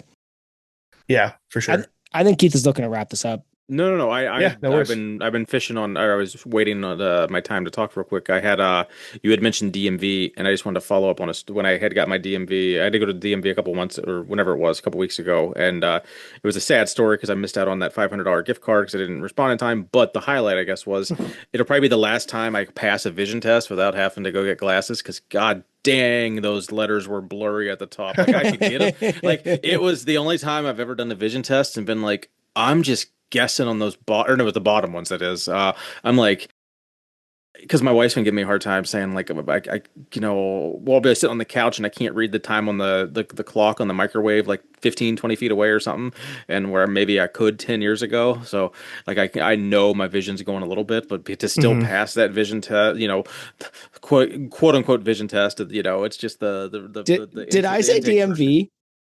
You mentioned DMV when you're getting your license. We don't have the DMV. That's hilarious. Oh, that's weird. Maybe you didn't say the word DMV, but you said I might have. I might have actually when you got your license and you mentioned the height. Yeah. When you mentioned the height on your license, I guess is what and then when I think of license, I just was reminding me that I don't think I shared I passed my vision test, but what's funny is I probably would have said DMV if I was talking about the the Ministry of Transport of Ontario or whatever, the MTO. Like I probably would have said DMV just because like everybody knows what a DMV is. Yeah. It's a Primus song. It's great. Yeah, there we go. Primus. That's a deep cut. But actually, I just went to the doctor a couple of days ago, and I were measured in inches, so I'm like 70 inches. Okay, so I told my wife and I went because we were both sick, and it was just like the Kroger. It's like a little clinic at a I don't know if you guys probably don't have Kroger up there, but it's a. I'm familiar. I've been to one. Grocery store. Jeez, I can't think of words today. Grocery store. Anyways, a clinic in there. And she's like, yeah, what height and weight? Yeah, right. So yeah, height and weight. And I said 70 inches. My wife looked at me like I was like a nutbag saying it in inches. And she's like, no, I prefer we prefer that because like in the medical field you use inches. I'm like, I did PT for a while, so I know how to do like soap notes, and it was always in inches. But she looked at me like I was insane saying my height in inches instead of saying, what it was in feet and inches. But it's just weird how that works, but I mean, I think a big shout out to the next person at the Lift Hard Live Easy that has their weight measured in stones.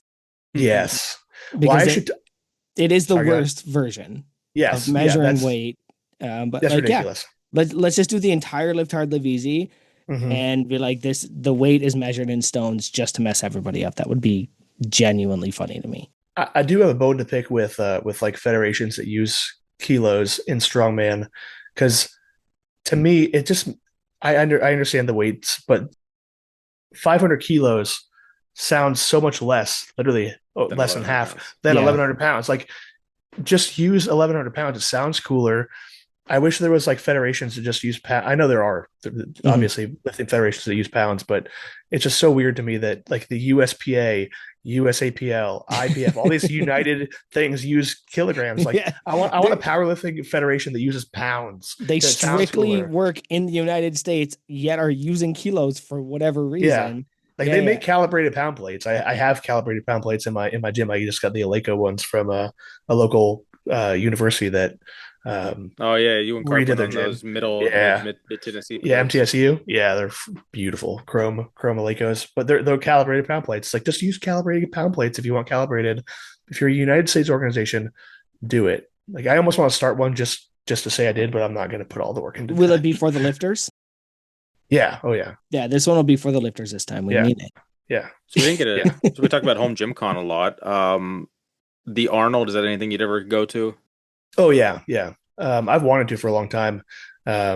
Mostly for the strongman show. I don't necessarily. I do again. I follow bodybuilding, but bodybuilding shows are terrible to go to. They're so boring. They're so boring. They're so long. Like I watched the Olympia live stream one year, and I was like, "This is so boring." And I supported a friend that did a bodybuilding show, and I was sitting there waiting for him, and it's like, especially at that level, I think the Arnold's an invitational, so like they do have less people, but shows like the Olympia, they have like 70 competitors in different classes. It takes like hours. Yeah. I'm like, I'm not sitting around to look for one open guy that I want to watch or something. Yeah. Like I'll watch the YouTube video when it comes out tomorrow. And I can't see your feathering from down here. Like I don't care.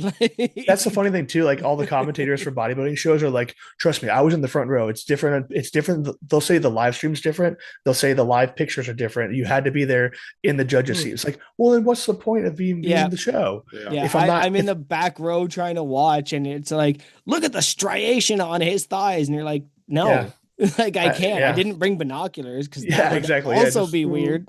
What about lift telescope? Is that something that might be on your on your radar in the future?